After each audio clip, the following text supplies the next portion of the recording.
All right, we are live on YouTube. Welcome to the Grassland Summit 2020. Thank you everybody who's joining.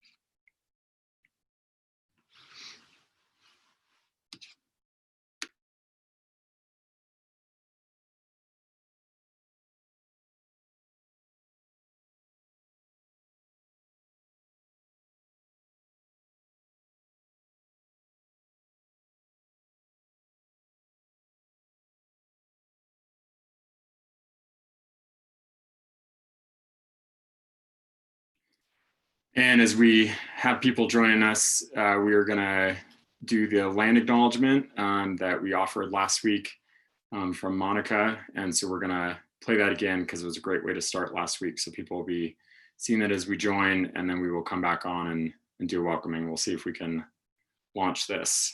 Thank you.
Share is just a land acknowledgement from an Indigenous perspective, and everything that, and recognize a lot of tribes from the area that we work in.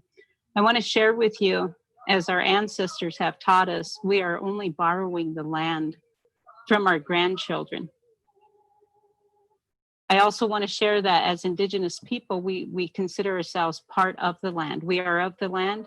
We are of everything that moves on this continent. We have a term we call Wamashkashka Oyate. Everything that moves, we're a part of that. The air, the trees, the grass, Mother Earth, Unchimaka. And we also have a term that we say, Midaki Oyasi. It means that all my relatives, we consider the plants our relatives, the four-legged our relatives, the winged our relatives, the trees our relatives. We have a root nation, so we consider ourselves part of the circle. And I believe all Indigenous people have that concept. At this time, I want to just take time to acknowledge and recognize all our ancestors, their connections and their guidance and preservation of Unchimaka, our Mother Earth, and all those that have gone on and forward and continue to share their knowledge with us. At this time, I'm going to take just a couple seconds or a couple minutes to do a roll call of the people that inhabited this continent that we call Turtle Island.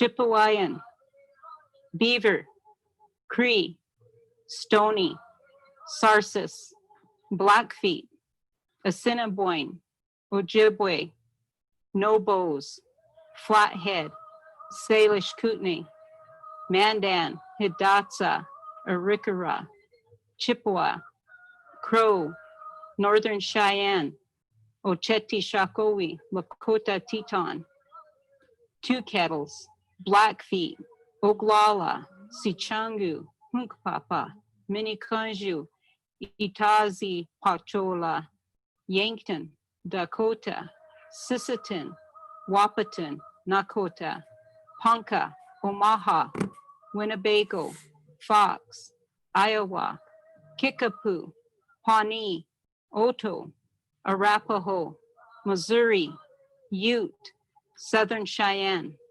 Kansas, Osage, Jicarilla Apache, Kiowa, Navajo, Pueblo, Wichita, Quapaw, Hicarayapechi, Caddo, Comanche, Huma, Chitimaca, Tonkawa, Karankawa.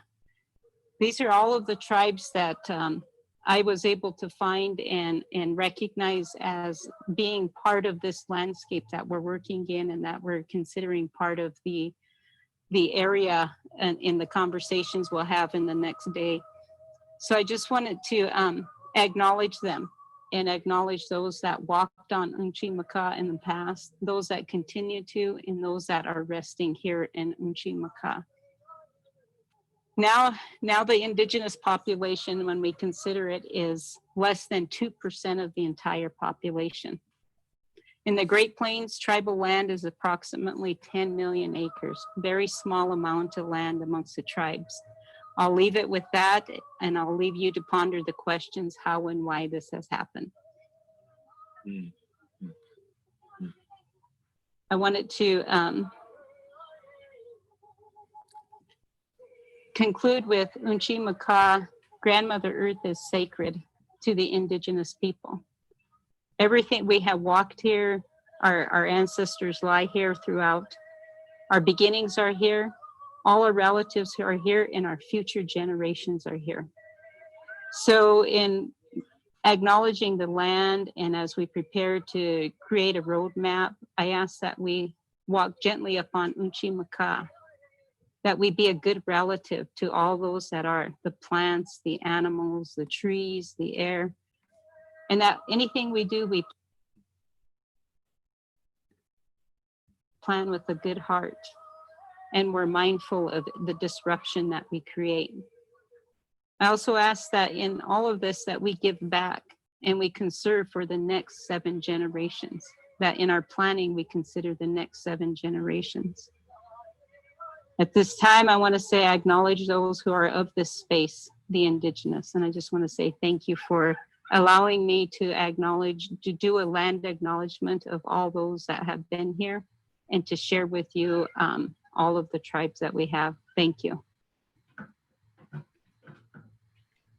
I want to thank Monica Turkildson again for the land acknowledgement from last week. That was a replay with that. We wanted to start there again this week and offer that up as a grounding and a way to come in as people are joining. I want to welcome everybody who is out in the Zoom attendee land and also watching from YouTube. Thank you for being here. We're excited to get started with our second session of the Central Grasslands Roadmap Summit. Contributions, excited to get the groundwork. And just a quick note, we do have interpretation running. We do have multiple different presenters today, and one of them is speaking in Spanish, so it's important to have that interpretation up and running. You should see a globe on the lower right part of your screen, and you just want to make sure you're on the English channel.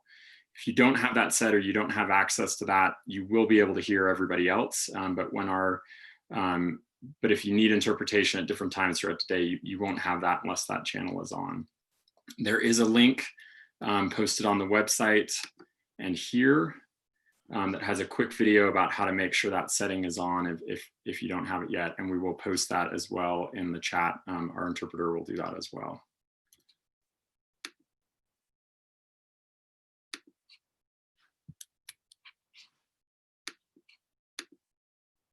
Great, giving a moment for people to switch over that as needed.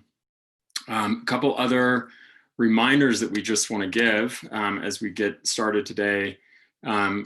We are now on Twitter, and people can find us there at Roadmap Summit and hashtag Grasslands Roadmap. So if anybody is posting any feeds or comments, please use those. Again, we'll put those in the chat box. And then we also want to just spend a minute looking at today's agenda and where we're headed and what to expect over the next couple hours. So for anybody watching, the agenda page on the website is really a key place to go back to get live links for connecting for the different sessions when we come back together on the 23rd and then throughout the end of July and August.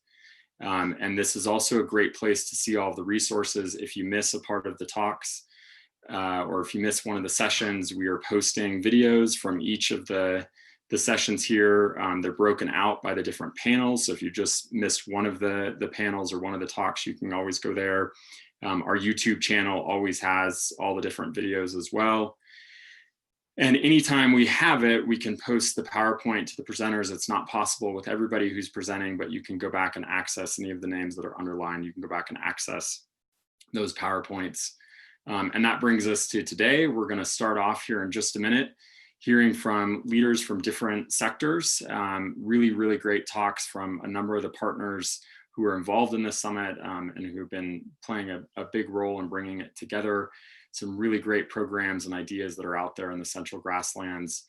And then that will be followed by a second panel that will start just after 1 o'clock, hearing from Indigenous voices, perspective from Mexico and a perspective from Canada, and some things going on on their land and what they're looking at in programs as well. So that's where we're headed today. And as a reminder, we're back for the third session in this series next Thursday on July 23rd, same time, different Zoom links.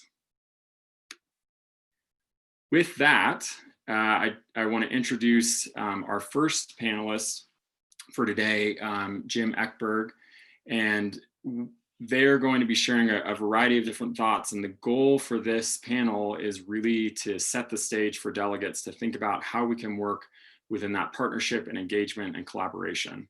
And what we're finding through the conversation that's been happening and the delegate survey that was submitted is we really in this process need to refine how we collaborate with one another and how we get on the same page and where those different points of overlap might be, how we might measure that success. So hopefully the speakers today are really going to give us a foothold into talking about those different elements and how that can influence the way we think about the roadmap and think about how we can step outside of our own work, our own sector, and think in that more collaborative, integrated way as we work on the roadmap. Tammy or anybody else, you want to add anything to the framing for today's panel? Okay. No, I just appreciate all the expertise and energy here and want to make sure we can dive in so folks can ask questions. Perfect. All right, so Jim, I will hand it over to you. Thank you very much. And thank you, Matt, and thank you, Tammy, and the others that were key in organizing the roadmap in this webinar. And so just to do a quick check on audio, Matt, if you can verify. Yep, sounding good. Sounding good. Thank you. Well, that's great. So as we think about the Great Plains and the grasslands, one of the focuses here, of course, is on grassland habitat. But as we all know, grasslands occur in a matrix of other habitats, and this is where General Mills works, is in crop production, sourcing oats, wheat, dairy across the Great Plains. And just to kick it off, why a food company?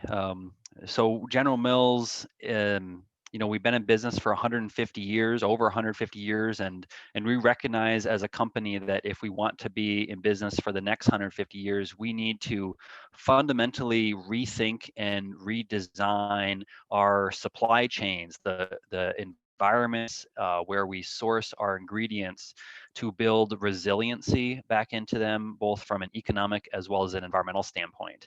And biodiversity is one of the key aspects of that resiliency.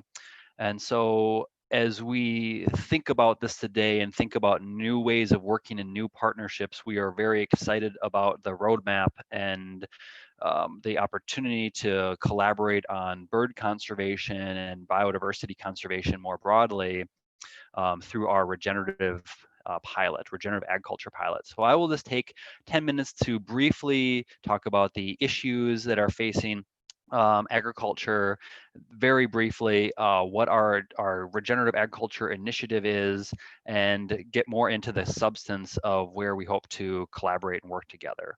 So there's no mistaking it. Agriculture coming out of World War II, what became heavily mechanized, industrialized, focused on a small handful of crops. And though we solved a lot of the major issues of the time in the mid-century, we created a whole host of other issues, one of which is biodiversity loss, but it goes well beyond that to declining farm profitability and impacts, of course, to greenhouse gases, the loss of our topsoil to the Gulf of Mexico.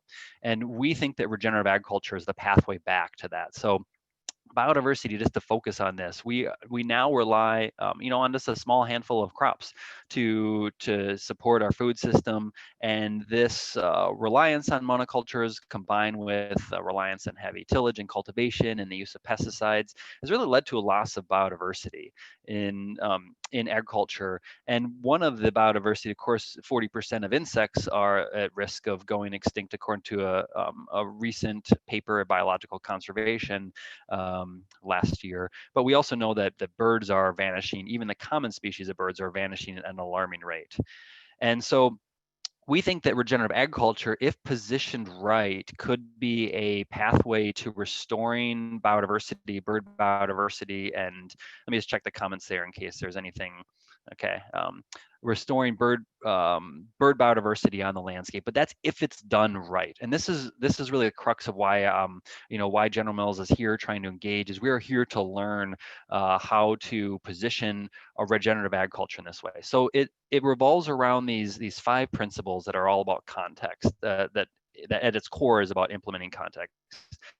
So first off, we know we need to minimize soil disturbance. We need to create the soil structure that biology depends on. And if we're disturbing soils through heavy tillage and cultivation, we know that's just highly destructive to soil biology and soil health. We also need to minimize, of course, pesticides and insecticides in the landscape. And with regenerative agriculture, we found that things like insecticides can be virtually eliminated. So that is one of the key principles. Another is increasing crop diversity in both rotations as well as in mixtures, having more mixtures on the landscape. This feeds greater biology and biodiversity above ground, but then also below ground. We need to have the soil covered to create that environment for healthy soil. When soil is sitting out there baking in the sun, that's not going to support biology. And then along those lines, having living roots in the ground year round really puts those exudates into the ground. That feeds soil health. So a lot of this is focused around soil health, but biodiversity above and below ground is so critical to soil health, especially that below ground biodiversity. And then lastly, integrating livestock, as we talked about, when done right and in a natural whole rotational grazing system, integrated livestock can be a tool for restoring ecosystems and potentially for creating habitat. I shouldn't say potentially, but there's a lot of research showing that rotational grazing can support a lot of different species of grassland birds. And so I'll just advance my slide here. There we go. The regenerative agriculture is an outcomes-based approach. We are working to deploy these nature-based solutions to drive these outcomes and many more. And one of them, of course, is biodiversity. But talking about soil health and water and farmer economic resiliency gives context. Gives context about how we're going to possibly drive adoption and have more of this conservation adopted by farmers on the land. And that's really what I would like to talk about now, is how do we drive adoption and how can we gear regenerative agriculture to support bird conservation? So just to talk about a little bit about how we change those mindsets of farmers who've been practicing current conventional practices for decades. Well, we have sort of a 2-pronged approach, and it involves data, it involves having a trusted advisor. We work with Understanding Ag, who are the leaders in regenerative agriculture, and have successfully practiced regenerative agriculture to restore profitability on their farms. They work one-on-one with farmers in our pilots to walk them through the process of relearning how to use observation, how to adaptively manage their farms, so we can move them from a formulaic input-based agronomic system to an adaptive management-based system that holistically considers not only profit, but other environmental factors that are ultimately key to long-term profitability, things like biodiversity and soil health and water quality. So we work with them on coaching them on these practices. But the other thing we do is we take measurements to quantify impact, because if we are not regenerating these outcomes, then we truly are not regenerative. Regenerative agriculture is an outcomes-based initiative. And so along the way, we need to measure these outcomes, and central to that is bird conservation. This is where the action is happening on the ground. We have 3 pilots that have been announced publicly. These center on oats in the Northern Plains, dairy in Michigan, where we source for Yoplait, and then wheat in central Kansas. And these, these are the ones we've announced to date. I will mention that even though we have only 3 dairies in the pilot to date, I will just make the side note that actually represents about 15 to 20% of our raw fluid milk for North America. So dairies become heavily consolidated, and that's the environment that we work with, is these large scale dairies. This work would not be possible without the ecosystem of measurement and coaching and other partners that we have engaged with to drive adoption and to measure these outcomes. And now I'd like to talk a little bit about the outcomes that we are working to measure, now that we've talked a little bit about driving adoption. So birds are a key outcome that we are working to measure. I'll talk in a second about how we actually are measuring those. But before I get to that, I want to talk first about how do you gear regenerative agriculture to help bird conservation. So we know that many of these species, of course, are grassland obligates, but also we know that many species use cultivated fields. Cultivated fields can be an environment for breeding, but as you can see from the picture on the left, they can also present as a potential population sink if birds breed and nest in these habitats, only to have harvest destroy those habitats or those nests. So one of the tools in regenerative agriculture we want to think about is habitat refugia. We want to think about flushing birds. We want to think about creating other habitats in rotation, such as full season grazed, rotationally grazed cover crops, and other sorts of mixtures of crops that when we start to diversify the landscape, we can start to potentially create these refugia. I feel that we're on the bleeding edge of kind of the understanding here of how do we manage these landscapes holistically. But it's our hope that through the roadmap that we can work together to learn how we can do this and how we can minimize the effects of agriculture and make this really a net positive for birds. So just a little bit more on our work stream. We have, like I mentioned, we've established these pilots, and we are tracking bird breeding through kind of standard breeding bird surveys to understand, first off, if birds are breeding in these fields and what species are there, and then to do follow-up surveys to see, can we actually document successful fledging and nesting in these areas. We're trying to understand not just the effects of some species, but really understand the whole effect on the whole community, because we understand, of course, that different guilds and different species are going to respond differently. Some will be more sensitive and impacted than others, and we really need to understand that. And then we ultimately need to provide guidance along with this pilot to gear regenerative agriculture to have potentially the greatest positive impacts on birds. We're trying to look at, think beyond just breeding birds and kind of classic methods for measuring birds, and think to things like acoustic recording units that have improved in value or in efficiency in recent years, and can be a way of taking kind of continuous measurement of birds and give us higher resolution on the occurrence of certain species. And so we've deployed, for example, in our Kansas wheat pilot, we deployed 40 of these across fields in our pilot, as well as reference sites this last spring. And ultimately, we want to go from understanding fields to really understanding regenerative agriculture in this context of the mosaic or the matrix of habitats out there. So we can effectively manage for greater bird biodiversity. And this will involve, I think, remote detection of habitat practices, which we're working on. This will involve us understanding the greater context and habitat around these fields, working on building out landscape models to predict how advancing regenerative can ultimately drive conservation across our supply chain. moving towards our goal of trying to advance regenerative on 1 million acres by 2030, I should have mentioned earlier. And then deploying, of course, highly efficient tools for passive measurement and increasing the resolution of the data that we have. So I'll just wrap up by saying, we're here to learn from the roadmap and to contribute from the roadmap, engage as a food company that's dedicated to sustainability broadly, but specifically to bird conservation, and understand where can we intersect, where can our activities intersect, where are the synergies, how do we gear regenerative for net positive impact on birds, and how do we build something that's going to work not just for grasslands, but is going to work for the broader landscape and multiple stakeholders. And so with that, I'll pass it back to Matt and thank everyone for the opportunity to be here. Jim, thank you so much. Really appreciate it. And just want to offer to everybody out who's listening that you can post questions in the chat, or better yet, using the Q&A feature. Q&A feature allows us to put those in an order and be able to answer them at the end and not distract the speakers too much. So please use the chat function or the Q&A function to ask questions and post resources today. It's really helpful and a good way for folks to interact. With that, though, I want to hand it over to Carrie Gibson from ConocoPhillips.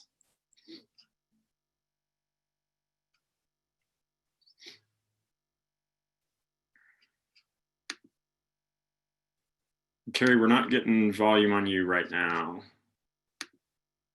Okay, is that better? Yeah, thanks. I'll flip back a couple sides.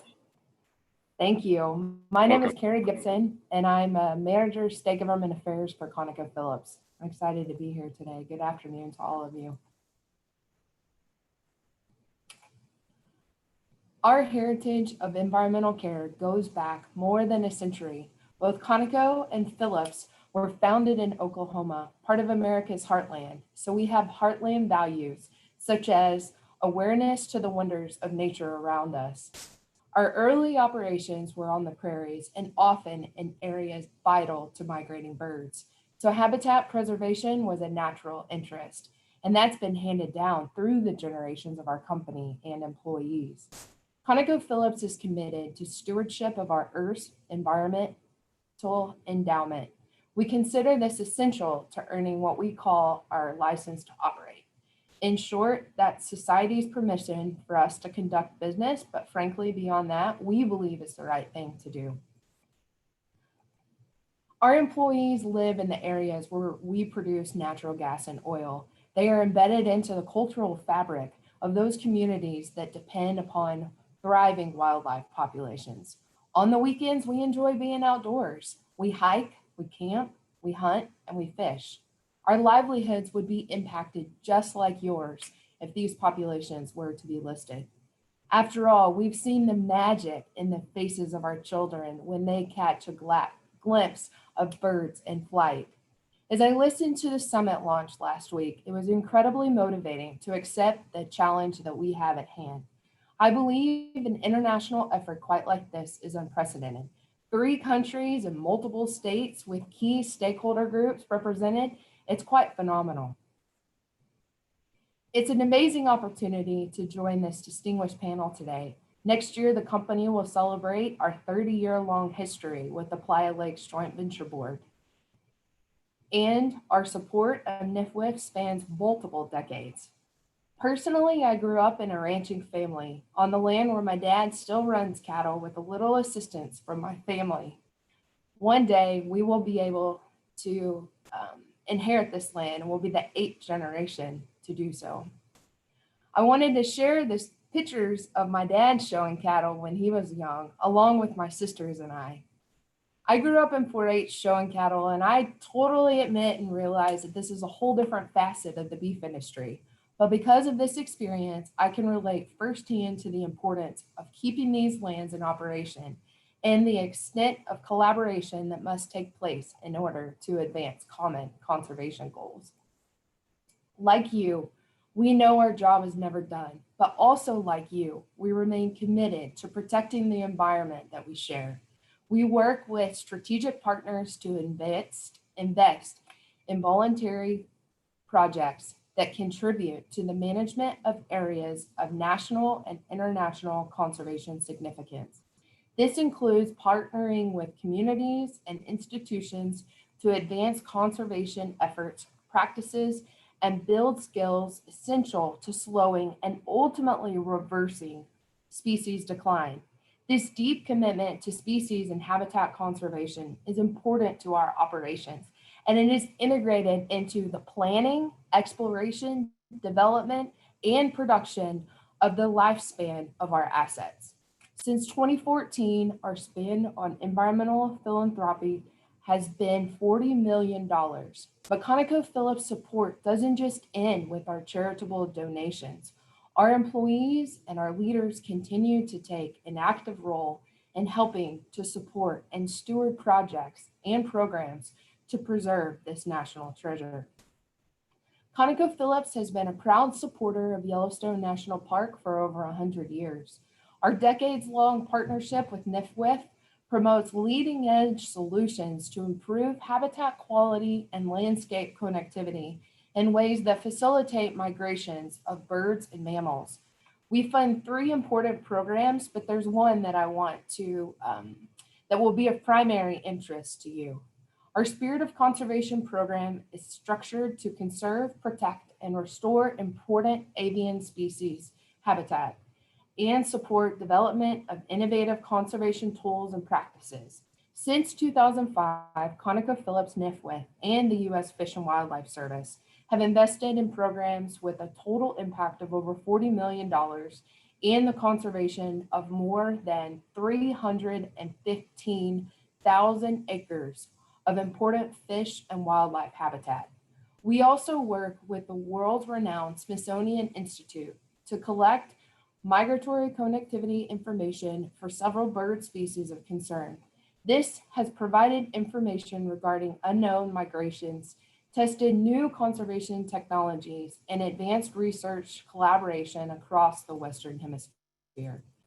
We support 7 migratory bird joint venture partnerships that help protect species that are critical species in critical habitat essential for survival. Since 2006, we have approximately provided $4 million in grants to support projects that protect, restore high-quality sites, reduce barriers to wildlife passage, and improve conservation practices.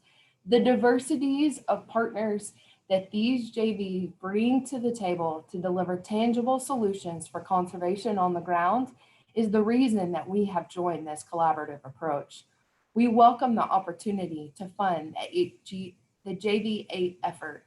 And while we have a great deal of work ahead of us, Mike will discuss the incredible groundwork that has been laid through this effort. And we thank Mike a bunch for his leadership on this. As the largest private owner of wetlands in the US, we're dedicated to preserving wetlands and protecting vulnerable wildlife and their habitats. Through our partnership with Ducks Unlimited, we have provided more than $8 million since 2012 to help manage, restore, and preserve wetlands. Through our support, restoration projects have enhanced more than 186,000 acres of wetlands along the Gulf Coast. Our relationship with the Bird Conservancy dates back to 2006, mainly through our Spirit of Conservation program. But we have increased our engagement with Tammy and her team in recent years because we believe they play a pivotal role in the Grasslands equation. We are keenly interested to see results from their monitoring program, the radio telemetry network in the Great Plains and Chihuahuan Desert to monitor grassland birds. Speaking frankly, considering we're in the oil and gas business, we have much more to learn from each one of you about conservation and migration. We are open and receptive to your input. As I transition into the outcomes that we would like to see from this summer, ConocoPhillips would like to see 2 important things. The first one is to build upon the momentum from the summit with more collaboration. And the second is a large-scale conservation effort with secured federal funding. Our task at hand is a large and important one. Developing a roadmap for conservation endorsed together through collaboration by allowing everyone a seat at the table is critical to the decision-making process. From our perspective, these conservation efforts cannot be siloed. There's just way too much at stake. I wish that I could take credit for this phrase, but someone from the conservation community said, "We're tired of documenting extinctions." I think many of us feel that way. We're working on a map. We're working to map out the full migratory life cycle. As an investor in this landscape, we would like to have a better idea of where our return will come from, where to focus conservation dollars. Without understanding migratory connectivity, conservation investment can be ineffective because they are implemented at the wrong place or at the wrong time, or even for the wrong purpose. Further regulatory or policy decisions based on missing or inconclusive scientific data have the potential to negatively impact our industry and/or our license to operate. Take lessons learned from previous successful ventures. For example, the Sage Grouse Initiative. As you are probably aware, this program launched in 2010 and is a partnership-based, science-driven effort that is part of the Working Lands for Wildlife, which is led by USDA's Natural Resource Conservation Service. SGI applies the power of the Farm Bill to lands where habitats are intact and sage grouse numbers are the highest. To date, NRCS has partnered with 1,856 ranchers to conserve more than 7 million acres across 11 Western states. This is quite an impressive nature. My day job is in government affairs, and as you look across the Grassland strip, there are Democrats and Republicans who represent those communities. I don't know about you, but I could use an incredible success story to get behind and support. What an incredible opportunity awaits us. This summit is international and the momentum is building. It's up to the delegates to build upon it. Thank you, and I appreciate the opportunity to join the discussion, and I look forward to answering your questions. Carrie, thank you so much. Really appreciate it. Great to hear all those perspectives, and we'll start to notice the continuity going through all four speakers today and some of the projects that you're all connected on together already, giving us a great foundation for the roadmap. So thank you again, really appreciate it. Want to bring in Holly Bamford now to share her thoughts. Hi, Matt. Thank you very much. And thank you to Tammy. Let me see if I can get you to share my screen. Yep, coming up. All right. Excellent. All right. Well, thank you, Matt, and thank you, Tammy. And I want to thank all the sponsors for the summit, as well as the others on the panel. And I should give a big thanks to the National Fish and Wildlife Foundation, Rocky Mountain staff and team, Chris West and Seth Gallagher. I work very closely with them, and those guys are the brains behind the operation. So anybody out there who's watching, if you haven't met them, you have to. They're fantastic. And I'm sure if you have a NFWF grant or interacted with us, those are the guys. So I do want to thank them for everything they've done out there and keeping us track. So what I thought I would do today is talk a little bit about NFWF and kind of that role that we play within the sector and how we try to be a platform for partnerships. And then dive into one of the examples of one of our programs that involve others from the panel in terms of bringing partners together and trying to measure outcomes. So that's where I'll go. Let's get started. So a little bit about NFWF. So who we are, we're a 501c3 nonprofit, but we're created by Congress. So we're kind of the pseudo connection to the federal government. We were chartered by Congress. We have 30 board members. 2 of them are from the federal government. So we have 28 private citizens, but then 2 federal agencies that sit on the board itself. And so what that does, it allows us to create relationships with the federal sector and build cooperative agreements through funding agreements with them. But at the same time, as a nonprofit, we have to go out and fundraise with non-federal entities to match those dollars. What we do is our mandate tells us to bring folks together to create common goals.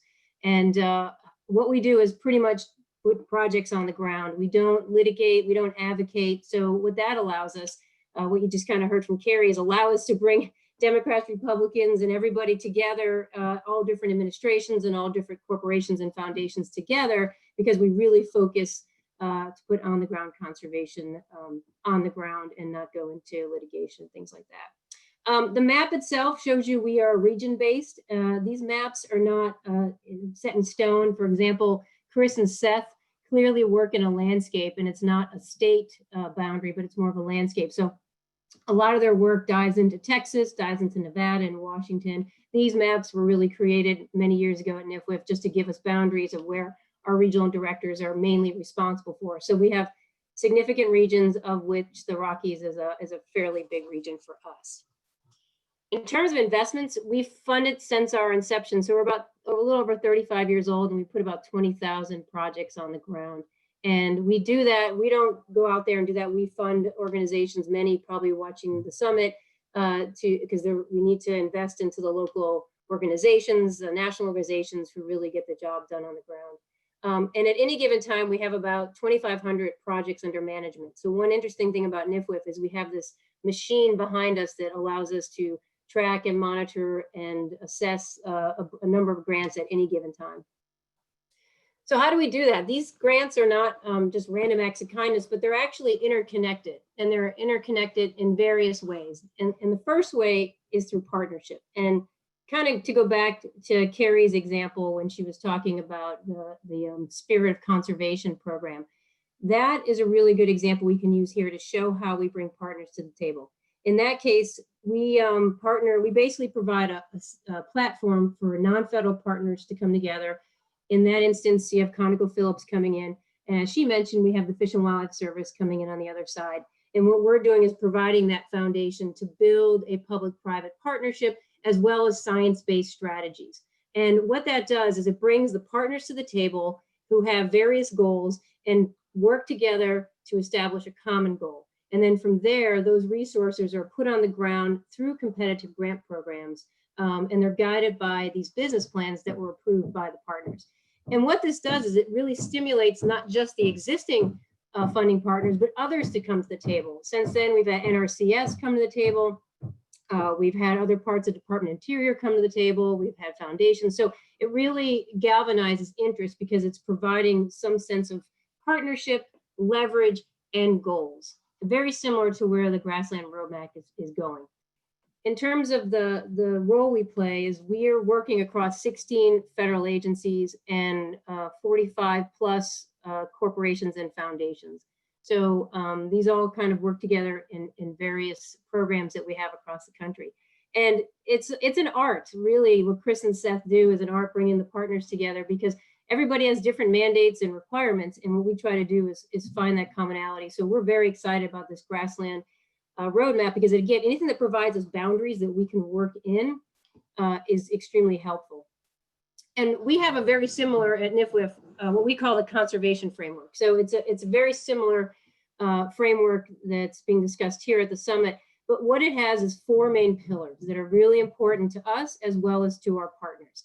The first is science-driven strategies. We have to have it based in science. I mean, we don't want random acts of kindness, but we want interconnections of the projects that we support. A lot of this is based on data, and in some cases, we need more information and more data to make the right decision of where we need to focus our efforts. Once we have an idea of the focal areas and the strategies, the partners come together, and you need resources then to leverage those activities within those science-based approach. From there, we use and partner with those on the ground to get the impacts that we need, collecting the metrics around easements and land protection and better land management. And all of that goes into something we call a scorecard, which allows us to track these outcomes to ensure that the activities that we're doing are getting some response from a species perspective. And if they're not, we need to readapt. And so from a grasslands perspective, we actually have a strategy, and this is a Venn diagram I like to show that basically touches on the key pieces. And earlier, Jim was mentioning those nature-based solutions, but he also talked about the really important part of the economic drivers behind it. And so NFWF's role typically is in the green box with the nature-based solution. What our goal is to bring nature, to bring grasslands, to bring habitats to the table when we're trying to discuss solutions. But we always know that to be really successful, you have to intersect also with the economic drivers and activity. So that can be ranchers, that can be farmers, that can be the local community, as well as engage with the community on the ground, because you need to build trust. So what we try to do is bring these solutions to the table, work within the economic drivers, as well as sometimes constraints, and then engage the community to have buy-in. And these are programs on the outside. We have a Working Lands program, we have a PECOS initiative, a Monarchs program, the ConocoPhillips Spirit Conservation in the Northern Great Plains. All of these add up to about $20 million in investments that we put into grasslands. And as a national organization, we fully identify the critical needs in the grasslands. We are fully invested. 5 years ago, I don't think we had a staff or office in the Rockies, and we have staffed up and really have focused in this area, and hopefully become a resource and a partner with others to really drive towards common goals. So let me just drive into the Northern Great Plains, just to give you an example of how do we measure outcomes. And so just so you guys know, I was with the federal government for 15 years before I came to NFWF, and before that I was in academia. And when I was in the federal government, I worked for NOAA, and I love the organization, but we were really focused on metrics. We kept on focusing on how many acres restored or shorelines or wetlands restored. But it came to the point when what's enough? Like, how do you know, like, what is the goal that we're driving towards? Is more better? And where should we be focusing? And we never quite got to that indicator that told us that. And so what we've done at NFWF is really try to define that goal and using species as our indicator. So let me talk a little bit about that. So the Northern Great Plains is a geography, it's a landscape we have that we built a business plan around. It's a 10-year business plan, and it focuses on 5 states, really focus on it. And you see the map here on the right of the different grasslands that we're focusing on. On the bottom are the partners, and you can see there's a mix of corporate, federal, and other foundations. So they all come together, they pool their resources, because we all know there's never enough. And we built together a common goal around the Northern Great Plains, basically to keep grass in grass, keep it going, and where we can protect it and where we can continue to improve it, we do that. These are the 3 main strategies that we fund in the Northern Great Plains.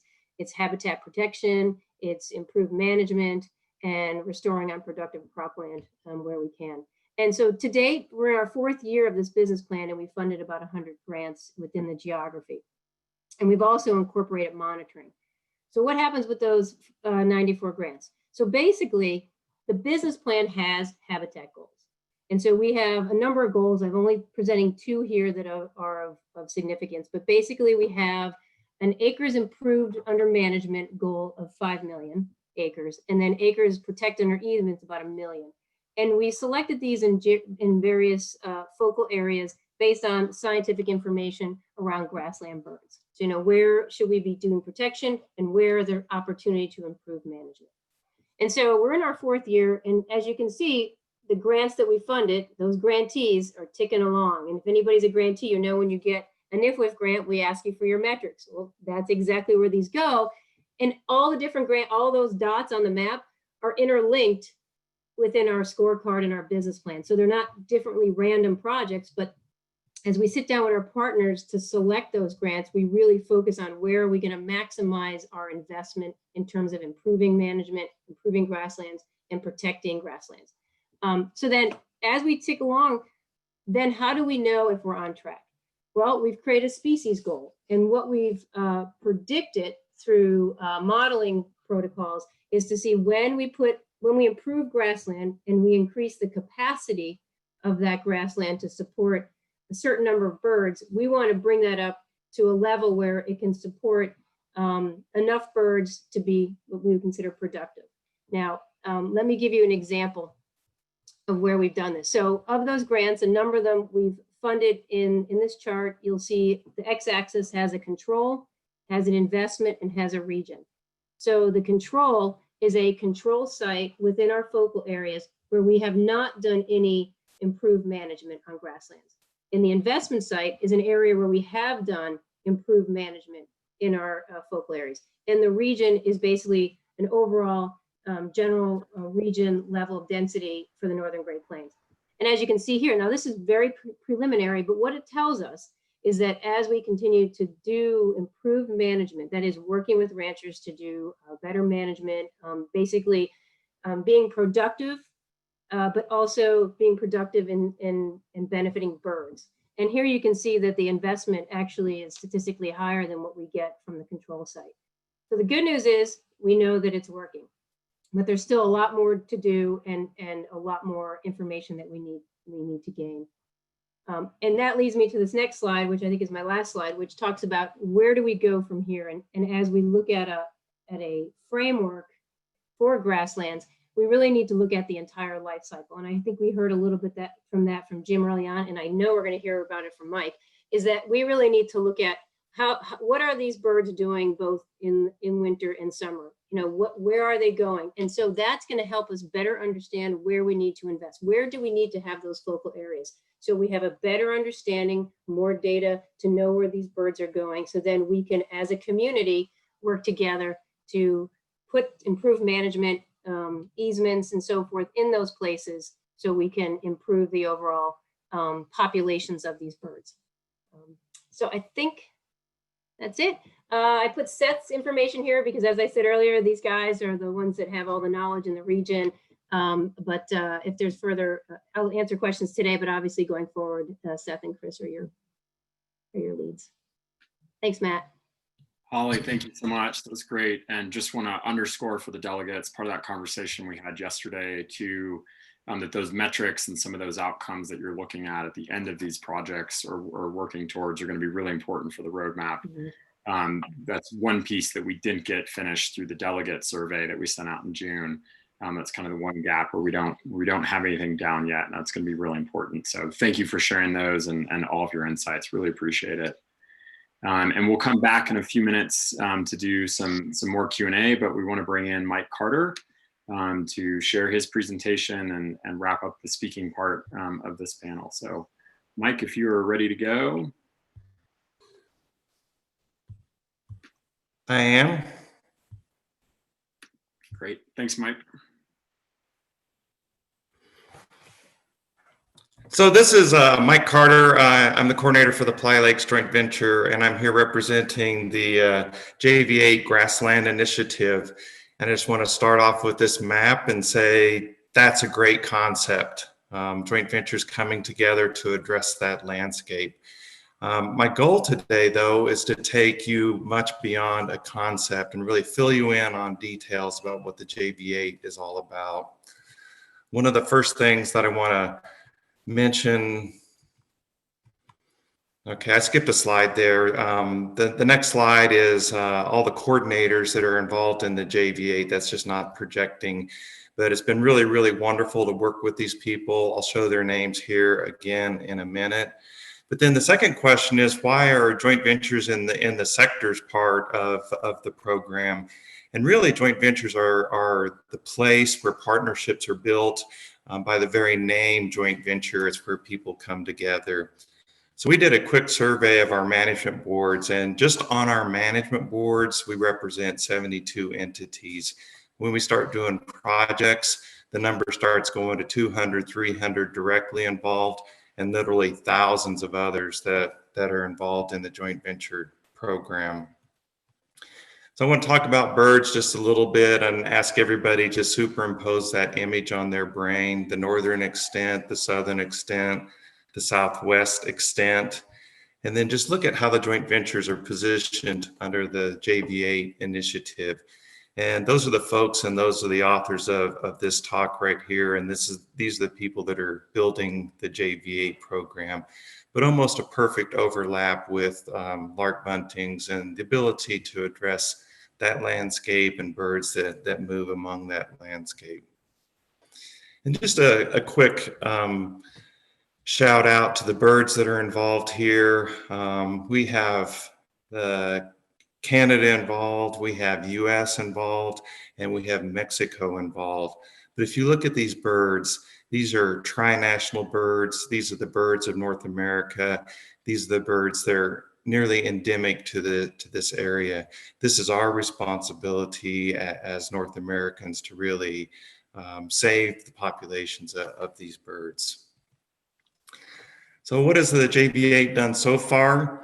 Actually, the spin up began quite a while ago with funding from ConocoPhillips, and the Fish and Wildlife Service was to produce an assessment. And I'll talk about the assessment here in a minute. We're currently in phase 2, going through interviews for candidates. And we expect that person to be in place in the second week of August. From then, we'll go into a full-on implementation phase. So here's a result of the assessment. And I'm just going to hit it really, really broadly here, but the red curves there are loss of habitat, and the blue curves there or lines are the rate of protection. And then the green is the amount of protected habitat in each joint venture. And so this kind of stuff is just pure joint venture work, and it really gives you speedometers of where you are. Playa Lakes joint venture is there in the middle, and I'm going to be talking specifically about that graph here in a second. But my goal is to go through each joint venture and tell you something about what they're doing for the JV8 initiative.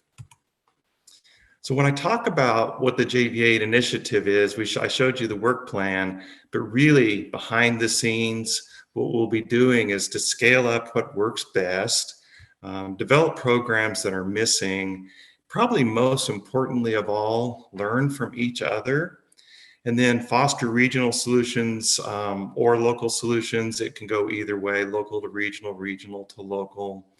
And then I think what joint ventures really bring to the whole idea is to right size acres and funding that will give you the cold hard facts of what it's going to take to recover these birds. We also believe it's very, very important to keep people on the landscape. We're with these people, we're supportive of folks out there trying to make a living, and we want them to stay on the landscape. And then finally, the JV8 really takes a genuine approach to a tri-national approach with at least three binational joint ventures involved in addressing all 3 countries. So here's the first JV slide. These are going to go very, very quickly, just kind of focus on the yellow there. But PLJV only has 1.19% of its landscape protected. We'd like to get to 5%. We'd like to do that in a decade. Working with ConocoPhillips and Fish and Wildlife Service, we're giving grants to agricultural land trusts. And those land trusts are all operating at about 50,000 acres a year. At a full build out of the program, we would have 6 grantees generating about 300,000 a year acres. And in that way, that's how we would make this goal of increasing the protection in PLJV. As far as an outreach and communications example, I'm totally enamored with this example from the Northern Great Plains joint venture, where Dan Casey has gone county by county, conservation district by conservation district, talking about the needs of birds, the habitat goals, and trying to build programs around conservations at very local scales. Outstanding example of outreach and communications. We talked a lot about sustainable agriculture. This example is from the Prairie Habitat joint venture.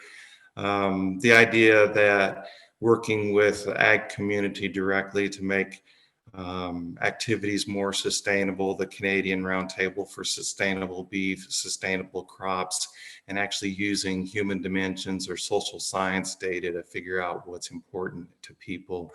Very important effort coming out of Canada. Many people have heard about the GRIP program, the Grassland Restoration Incentive Program.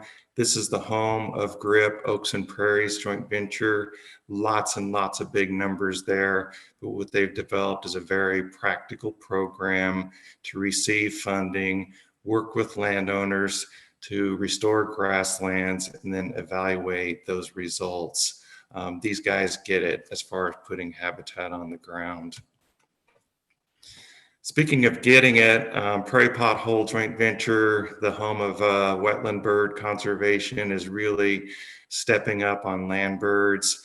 Again, supported by ConocoPhillips and Fish and Wildlife Service, have produced this plan.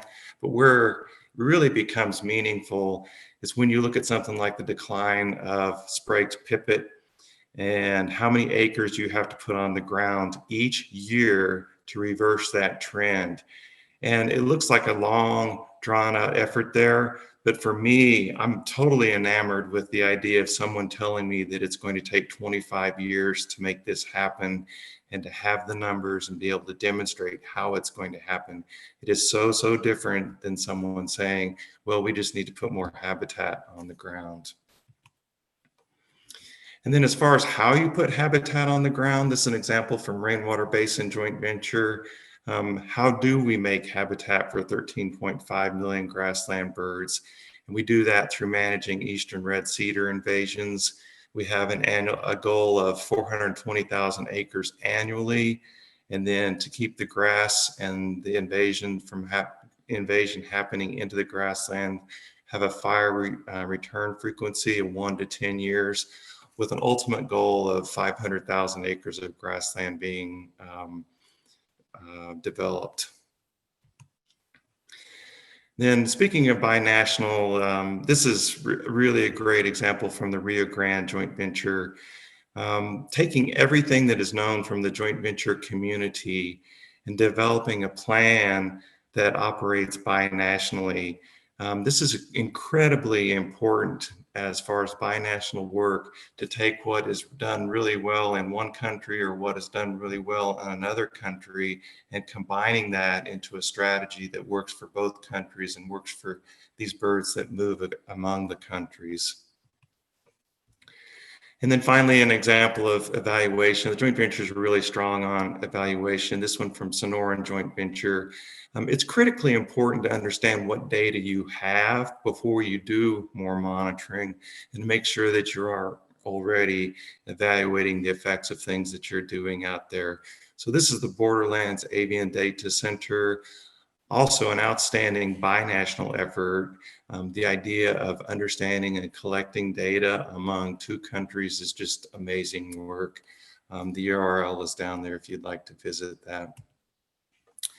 So we were asked some questions for the summit. I'm not going to go through all of these, but I think this is something that could be dropped into the summit document as far as the tone of the joint venture work, the tone of the habitat work. I'll hit a couple of them there. I think the top one that we really need fully functioning planning, implementation, and evaluation cycles. We're very often good at doing one part of that, but some of the things you heard from Holly are very important. It's just words on the page, but serious goals and serious attention paid to them. I mean, we're probably talking about 200 million acres as a start to recover these birds, and you convert that to dollars, that's probably what we're really looking at. And that brings me to the last one there about right-sized funding, that we need to really go out in the world to do bird conservation with the right kind of funding and the right amount of funding. And I think I want to really hit the idea of win-win approaches, working with ranchers, working with farmers, and making sure they understand that we're working for their well-being as well. So I'll bring it back to the sectors here. The joint ventures are already working with many of these sectors. I just want to put a shout out to the corporations and sectors and foundations that are already at the joint venture table, and then just make sure that everybody understands that that door is wide open. Joint ventures are where the partnerships happen. Joint ventures are where the habitat work happens. And so with that, if I went through this whole show without really telling you what a joint venture is, you can check it out at that link and learn more about joint ventures. And I hope I brought you from the concept of the JV8 to the real details of the JV8 and demonstrated that we're really ready to help with implementing the roadmap, everything from habitat to communications to goals and objectives for these birds. So thank you very much for your time. Mike, thank you so much. We really appreciate it. And we want to have all four of our panelists, Mike and Holly and Carrie and Jim, come back. And I think Mike, and if others can turn their video off, just have the panelists up now. But Mike, I think your talk is a great jumping off point in terms of one of the questions that came in from an attendee in terms of other species. So there's great infrastructure out there for birds and a lot of work going on in that realm. And the roadmap is going to scale up to be bigger than birds too, and impacting other species, soil, plant health, other biodiversity. So for any of the panelists, how can we learn from the structure of the JVs that's been created, and how can the roadmap impact and be doing work for a number of species that are out there, a number of different pieces of the grasslands? I'll start just because I maybe talked about birds, but very much what Arvind Punjabi said at the top of this, of the canary in the coal mine. Birds are easily countable, they're easily viewable, and they're indicators of what's going on. But all of the joint ventures are really conscious of water issues and other issues in the landscape. And so we know we're benefiting those, and to a very large degree, some of those species are carried along in our planning. I'll jump in next. I think, whenever Mike showed that slide that talks about not just the JV makeup, but the partners that all sit at the table. I mean, I think it's scale, and I think it's leveraging. I think it's leveraging every bit of that, right? I mean, I talked a lot about collaborative conservation, but I think the reason why we have been investing in the JV8 model is because of that scale that represents. You talk about 8 JVs, and then it's exponential whenever you add all the partners that sit on the JV board. So getting that next level of buy-in as JV8 moves into that phase 2 and beyond, I think is critical. Yeah, this is Holly. I think just to add to the comments we've heard, to me, it's a good model because there's a model of success in the past. If you go back to NACA, and you go back to, ducks and migratory birds, and there's a success. A lot of the grassland birds, shorebirds, seabirds, all of a sudden there's a success story. Why is that? Because, sorry, Mike, I know, but why is that? It's because there was there was resources, right? And so we have to figure out how to get that kind of resources for grassland birds.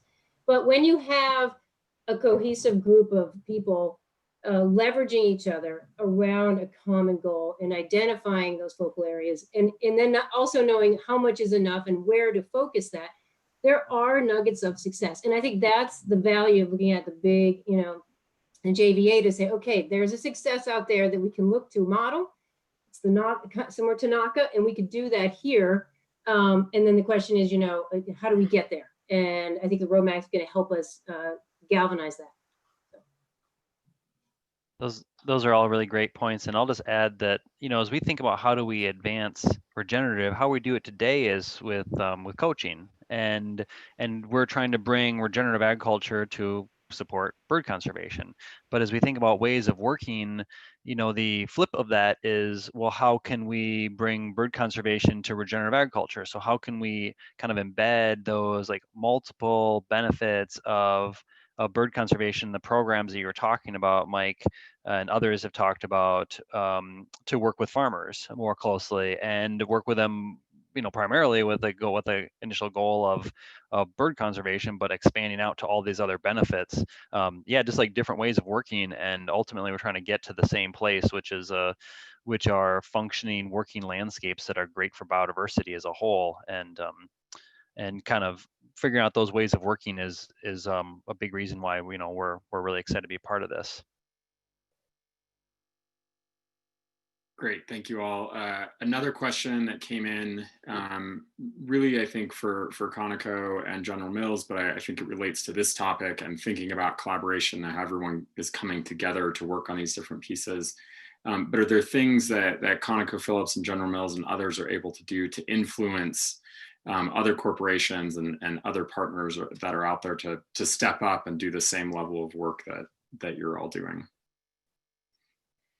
Jim, I'll jump in initially. I mean, I think it's all about relationships. I mean, you know, we, especially putting my government affairs hat on, I mean, everything that we do in collaboration with a lot of other companies. And so, you know, Tammy and I have spent a lot of time brainstorming about what are the different companies and what are the perspectives and cultures of those different companies that we can set up meet and greets and try to work two different angles within those companies. So it's the philanthropic angle, and then it's also the sustainability angle on, you know, here's this opportunity for engagement for you, and here's this opportunity of really great work and proven results that have been successful. And so, you know, certainly I think that there's huge opportunity, and we've only scratched the surface within the oil and gas community on how we can engage and leverage those relationships. And I think that there's a lot more that we can do for the broader energy sector, because I think that it needs to, I mean, you look at the map, right? It's not just oil and gas. There's the whole energy sector has a component of this. And so I look forward to, you know, working closer with Tammy to try and figure out what are those different venues that we can pursue. And of course, agriculture has a big piece of that as well. Yeah, that's really great, Carrie. And I'll just build on that by absolutely. We view sustainability as a pre-competitive space for us to engage with our peers and food and beverage to, you know, not only work together, but, you know, for General Mills to set, you know, lead by example.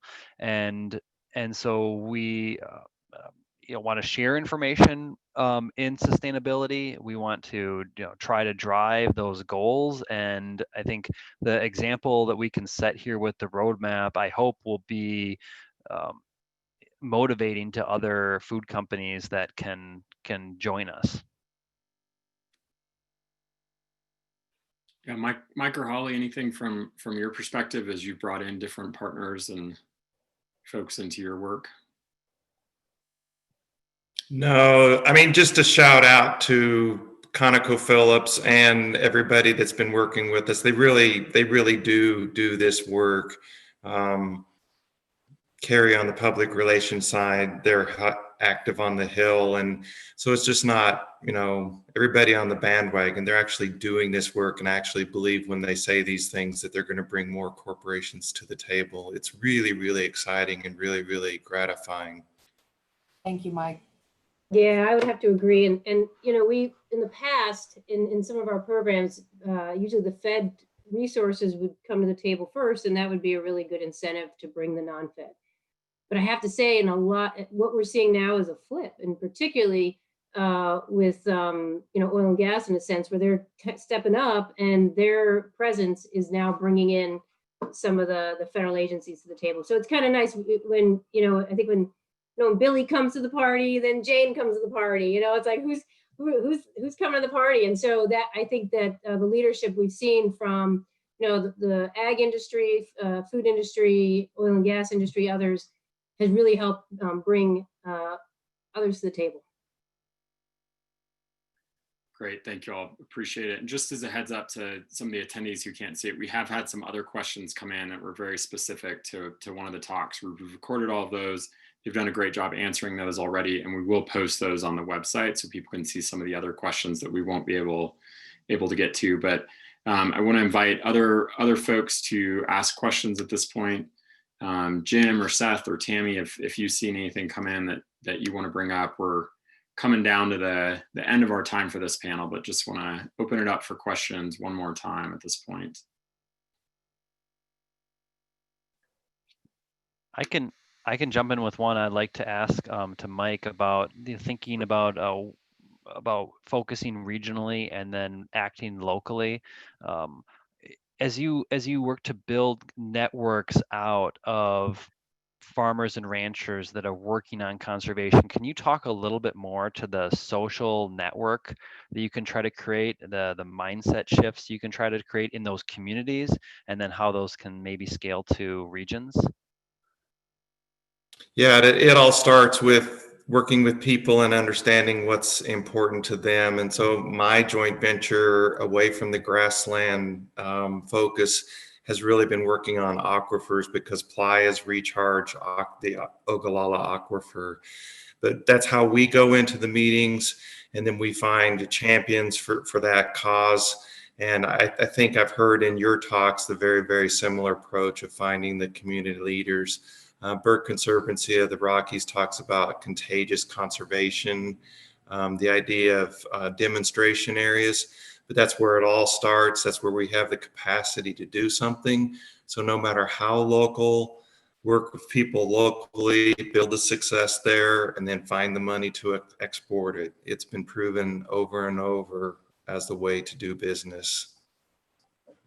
Excellent. Thanks. Yep.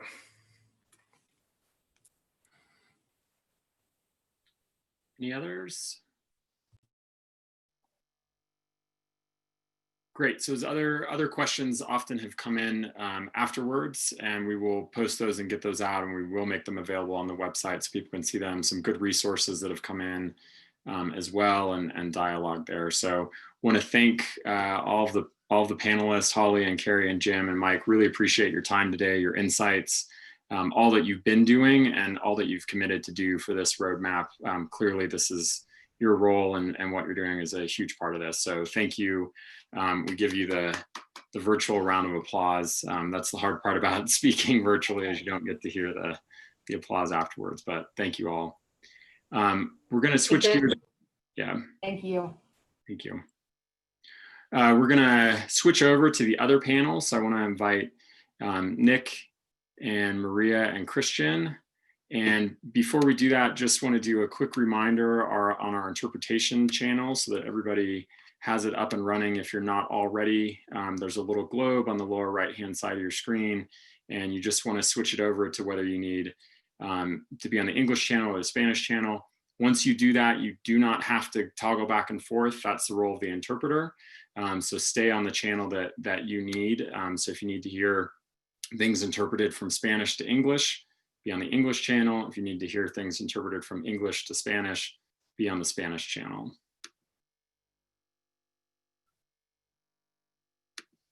And Nick, I think Nick Hernandez, we'd like to bring you up and have you do your piece now. And this panel is really to give us an opportunity to hear perspectives from Mexico and Canada and Indigenous folks as well. And so we're looking for that thread to continue to be trinational, and hearing all the different ways that this might work in other areas outside of the US. So I want to hand it over to Nick. Thank you, Nick, for being here. We really appreciate your time today. Yes. Let me see here.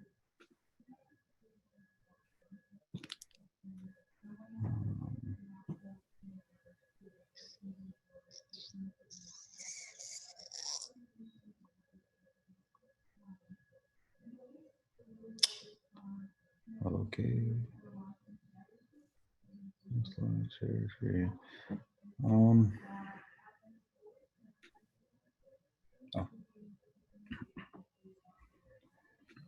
Okay. Well, good afternoon. My name is Nick Hernandez. I am the Director of Mocoche Agriculture Development here on the Pine Ridge Indian Reservation, and Mocoche means homelands in my native tongue. Mocoche is basically a freshman organization that was developed coming up here in July as an organization focused on agriculture and food systems development in Indian country. So basically, I have a history of learning about food sovereignty, food security, and also being a tribal member of the Oglala Sioux tribe of the Great Plains, the Upper Great Plains. And I'm a tribal member, a father of two, partner, and me and my partner have two boys here on our homelands. And so I started Mocoche agriculture with the intent to develop agriculture and food systems, because here on the Pioneer Indian Reservation in the state of South Dakota in the U.S., we are one of 9 bands of the Oceti Sakowin, which is basically the overall peoples, and we're split into bands. And so here on the Pioneer Indian Reservation, we live on 2.7 million acres, and overall throughout the Great Plains, we manage as stewards of the land basically about 10 million acres. But here, significantly, here on the Pine Ridge Reservation, we have 2.7 million acres that we manage. That breaks down into basically different sectors or sections of lands: fee land, paid land, tribal land, and then tribal allotted land. And this was all due to acts and treaties with the federal government. But our lands are identified and are identified as kind of one of those pure lands, pure grasslands. If we're talking about grasslands, we're talking about lands that are undisturbed. Lands that have a lot of thriving ecosystems, thriving ecology, and that's here on my homelands. A lot of natural grasslands and stuff. And so, Mokoche Agriculture, my organization, is basically invested in taking that opportunity to revitalize ourselves, due to historical political ties and treaties and stuff. We've come to a point where we are under an underserved population. We have broken treaties and stuff, and so throughout these last 5 years of learning about food sovereignty, talking about younger generations, about rebuilding ourselves, and talk about that we used to have sustainable economies through food systems. And so what I envision is bringing back that way of life, reconnecting ourselves not only to not only through food, but also the food systems that we've become disconnected from.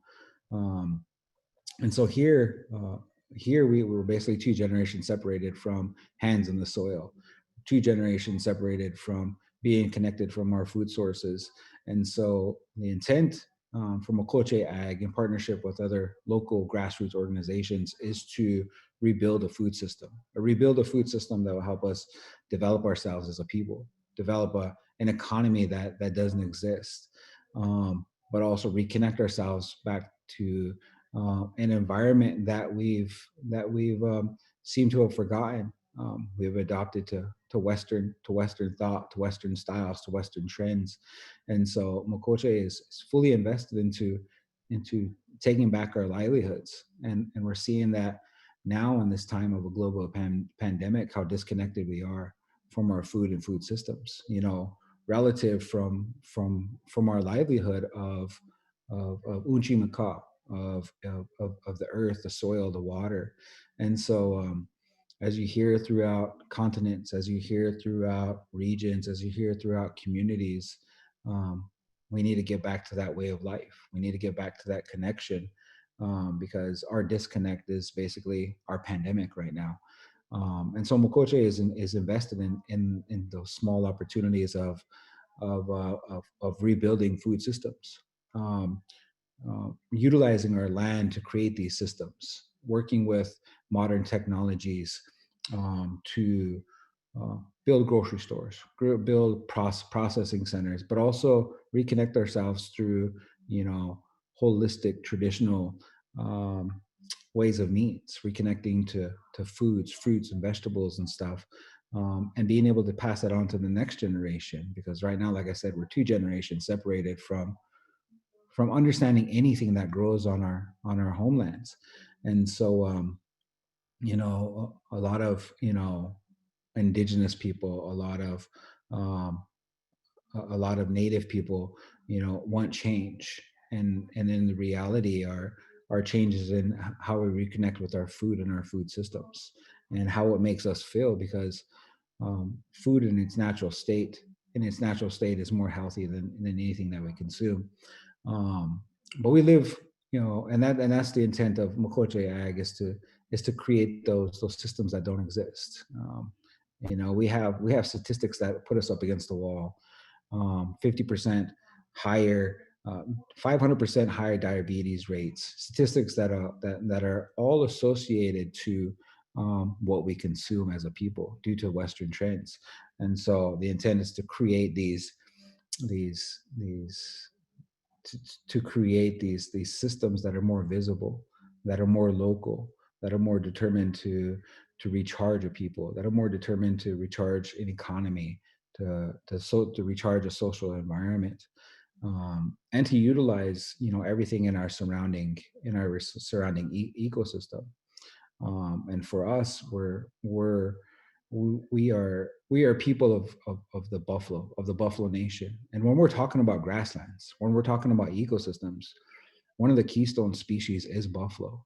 And for us, we want to be able to build those opportunities. Right now, in this state of production, we have one buffalo to basically every 100 head of cattle. So we want to be able to reverse those numbers and have a larger buffalo population that serves a purpose for healthier meats, but also serves a purpose as a keystone species for the grasslands.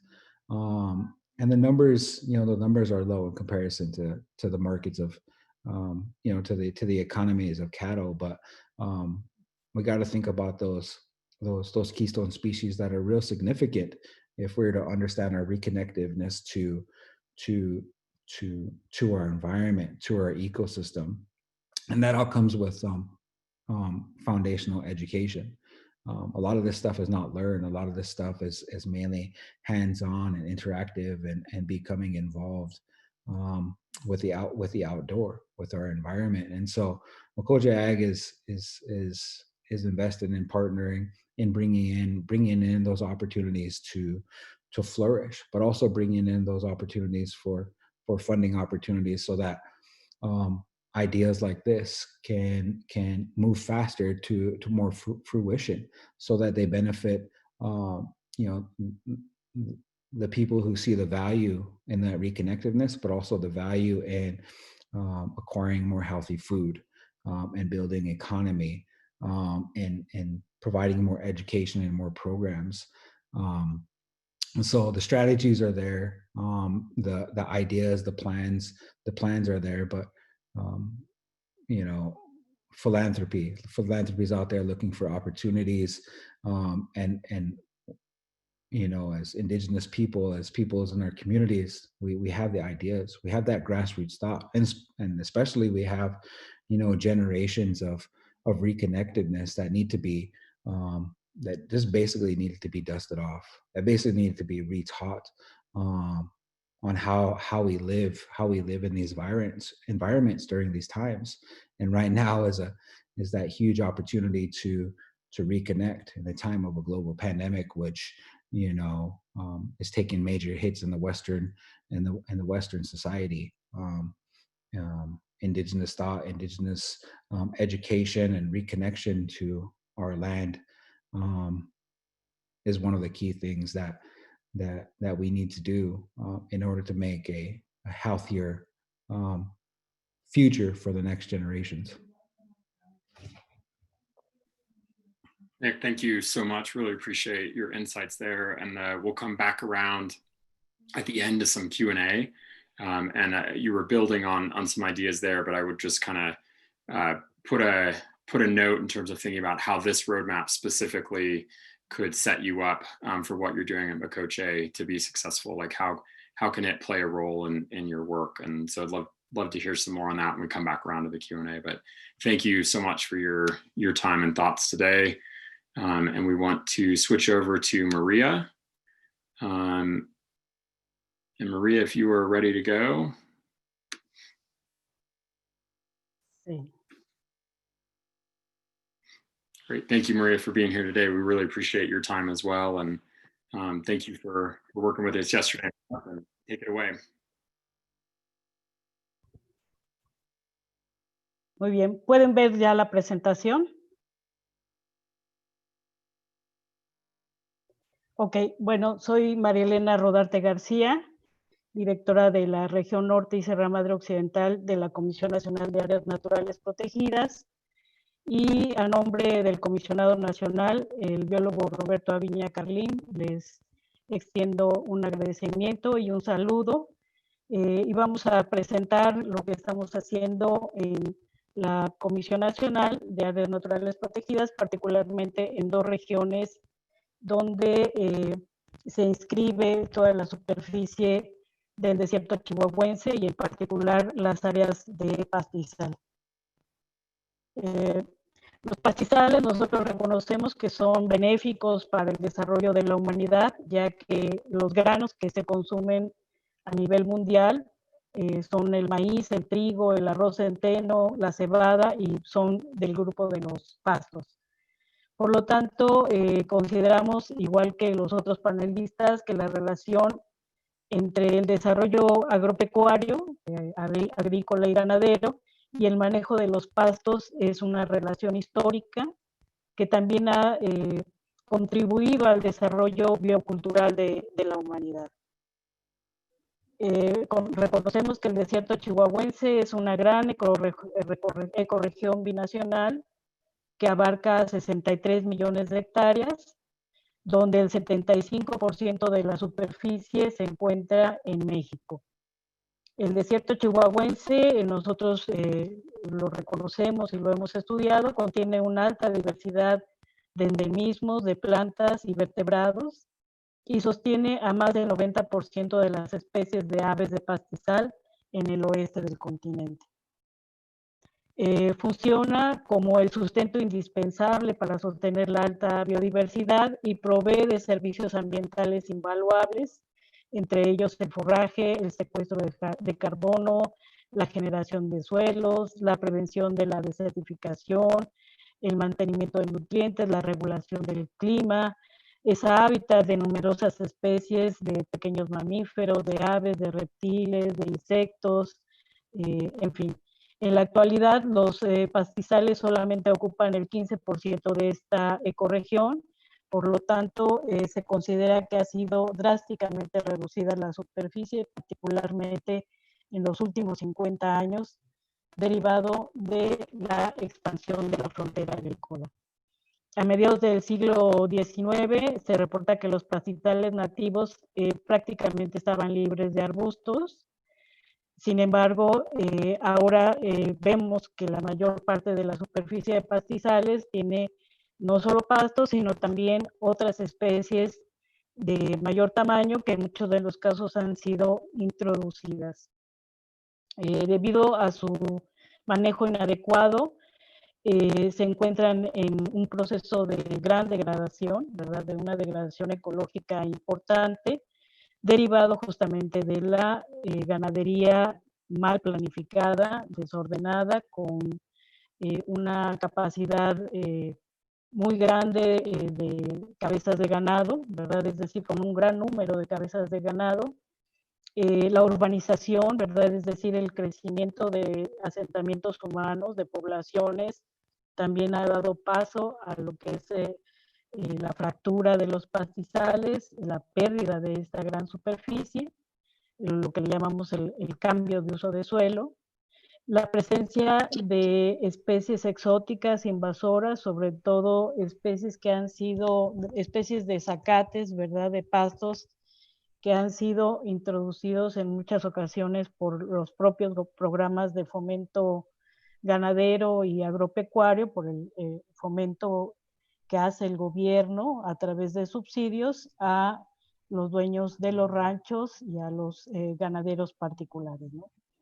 En este mapa estamos presentando las áreas que se muestran en la estrategia de conservación de pastizales del desierto chihuahuense, publicada en 2011, que es un documento guía que establece prácticamente las líneas de acción, las estrategias para la conservación de los pastizales del desierto chihuahuense y las especies asociadas a ellas. Como vemos, son bastantes áreas que son prioritarias, tanto en el estado de Sonora, en el estado de Chihuahua, en el estado de Durango y en el estado de Coahuila.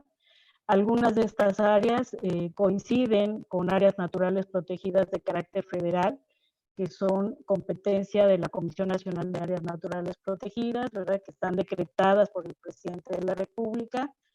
Algunas de las áreas también no se encuentran dentro de algún esquema de protección. Sin embargo, pues ahora sí que se ha promovido la elaboración de estudios técnicos que justifiquen la creación de nuevas áreas naturales protegidas o el establecimiento de algunas otras modalidades de conservación que tiene o que promueve el gobierno federal a través de la CONAM, como son las áreas voluntarias certificadas a la conservación.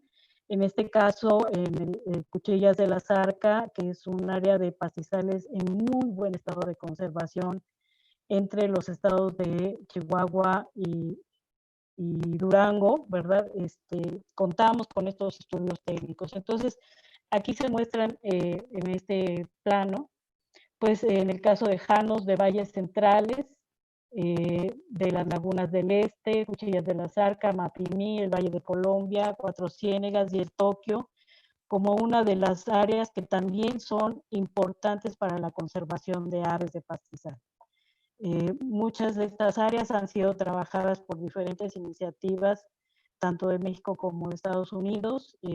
Sin embargo, sí consideramos necesitan más apoyo, sobre todo en términos de proyectos y financiamiento.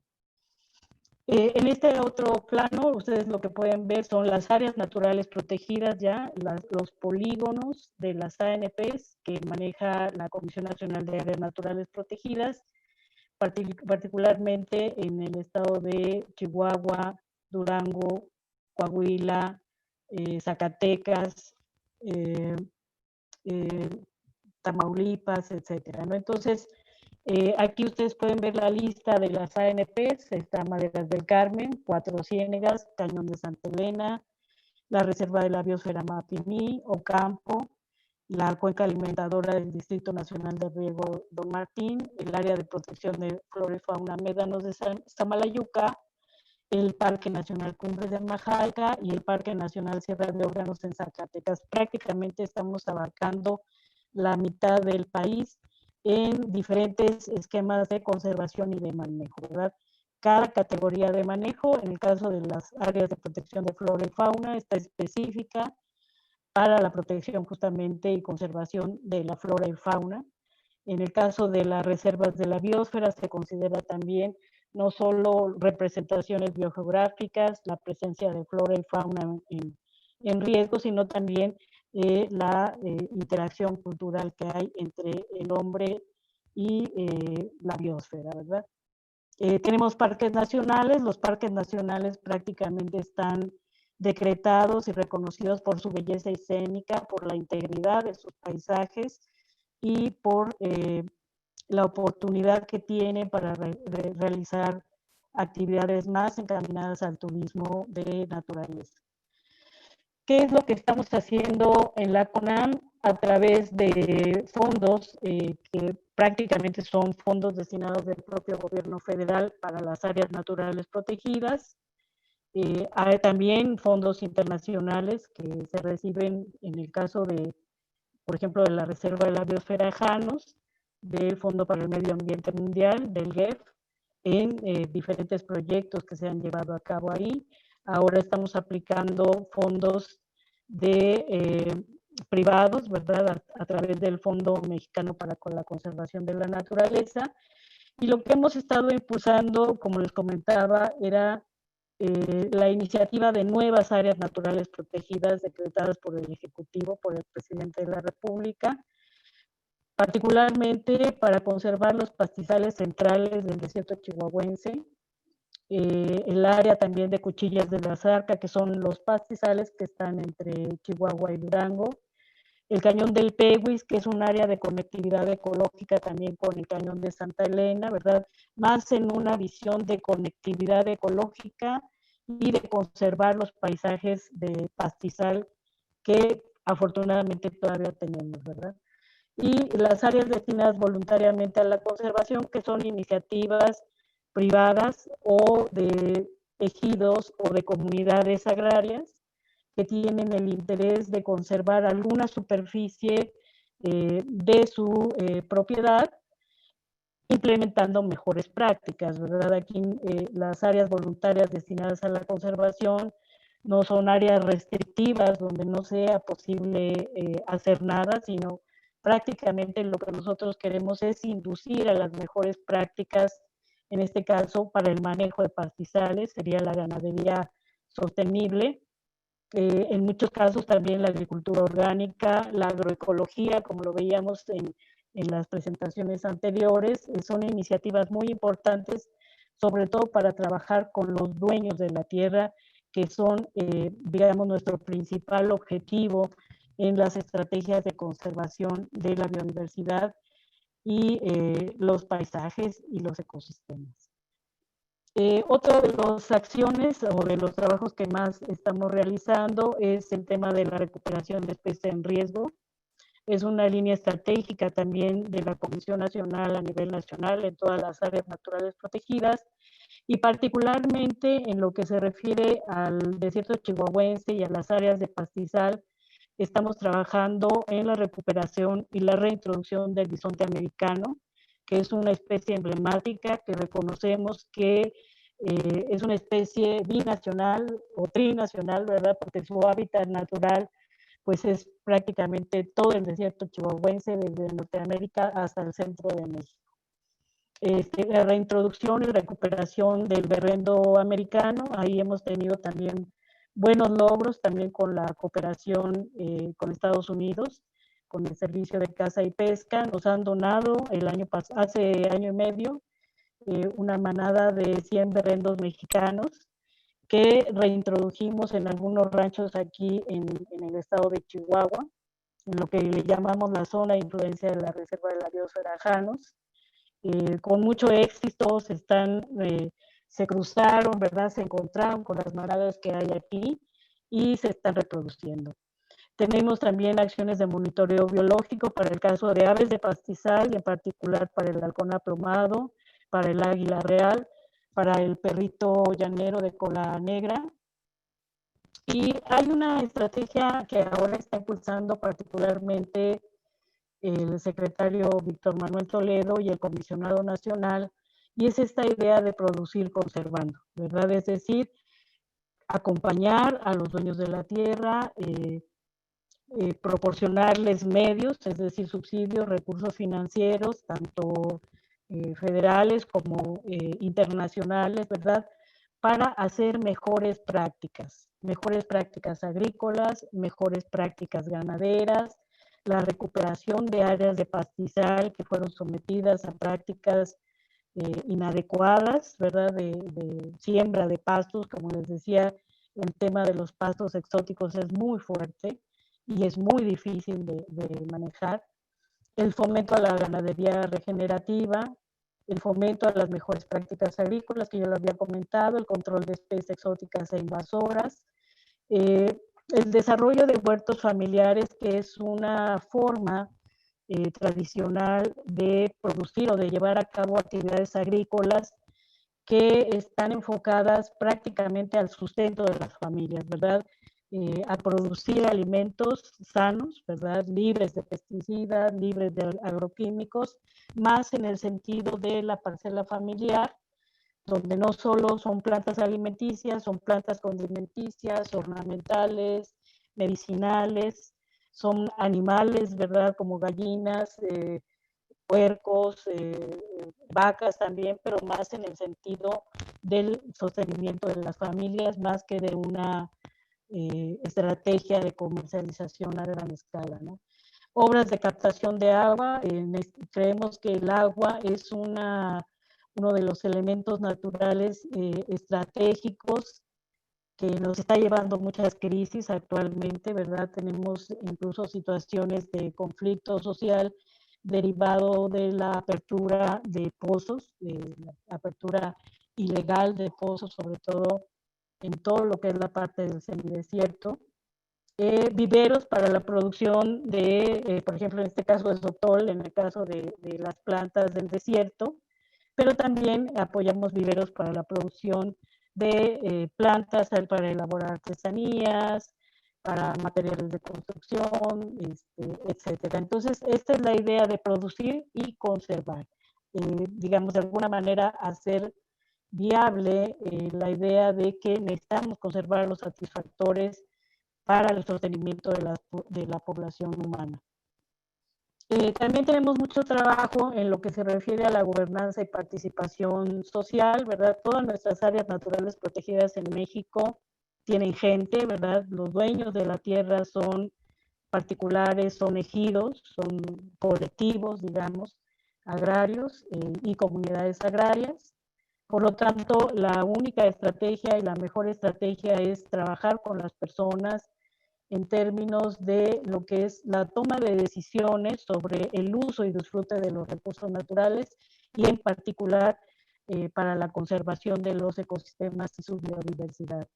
Entonces, nosotros tenemos una forma, digamos, de planificación del uso de los recursos naturales en las áreas naturales protegidas, que son los consejos asesores, que de alguna manera validan los programas de manejo de las áreas naturales protegidas. Cada área natural protegida tiene que tener un instrumento de planeación destinado a la conservación y el uso sustentable de los recursos naturales, y se cristaliza en el documento que se denomina Programa de Manejo de un Área Natural Protegida.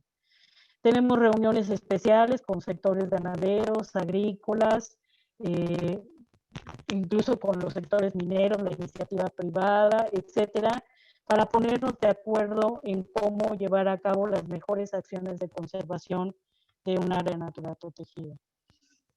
También trabajamos muy fuertemente en lo que es educación ambiental y la cultura para la conservación, realizando pláticas y talleres con productores, ganaderos, agrícolas, con el sector menonita, que digamos el grupo menonita, la población, más bien un grupo étnico de alguna manera,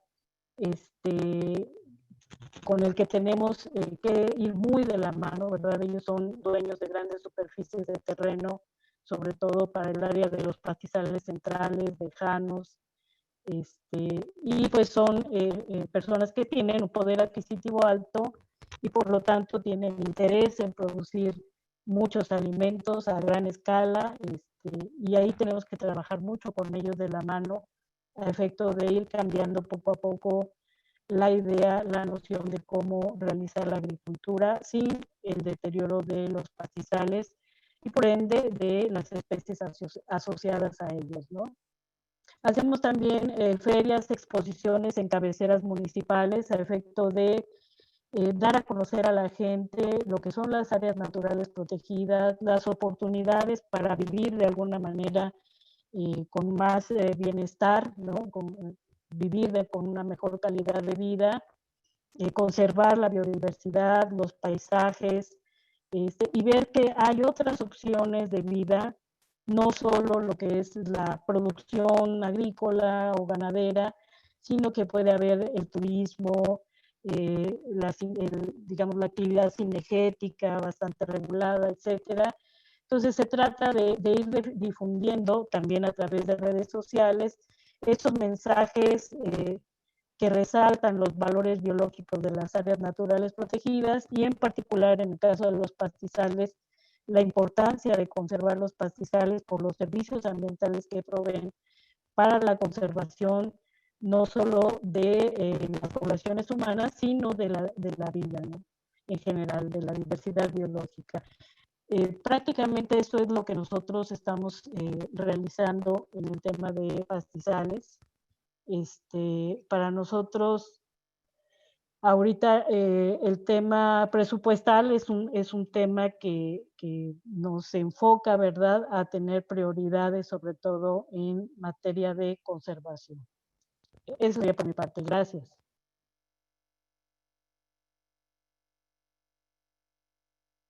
Great, thank you, Maria. We really appreciate it, and I think we'll have time for a couple questions at the very end too, so we can circle back on some of those topics, and if not, we can follow up on questions at the later after the session's over. Christian, we want to hand it over to you. Thank you very much. I appreciate you being here today. And yeah, take it away. All right, can you hear me? We can. Sounds good. Okay, well, thanks very much. Although I'm not quite sure, I want to say thank you, since my job is to respond to all of these amazing presentations and so much information, and I'm finding it a bit overwhelming, but I will do my little bit here to try to take stock of all that was just said. And, you know, perhaps like me, you came into this whole process thinking of, you know, why do we need a roadmap? Are we lost? And enough times I've heard people say that when you're out on the prairie, there are no landmarks. It's pretty damn easy to be lost. But listening to all these talks, I really don't think we're lost. I hear loud and clear what we're losing, but I also see that we're all trying to turn the ship around together. So I am very energized by what I hear, but also struggling to take stock of it all. And we were asked some questions leading into this, and one of them was, how might an international roadmap work? And right in that question itself is the word international, and I really think that that is perhaps one of the biggest keys, that we will need to be international. We will need to work together across nations, across countries, and that of course includes First Nations.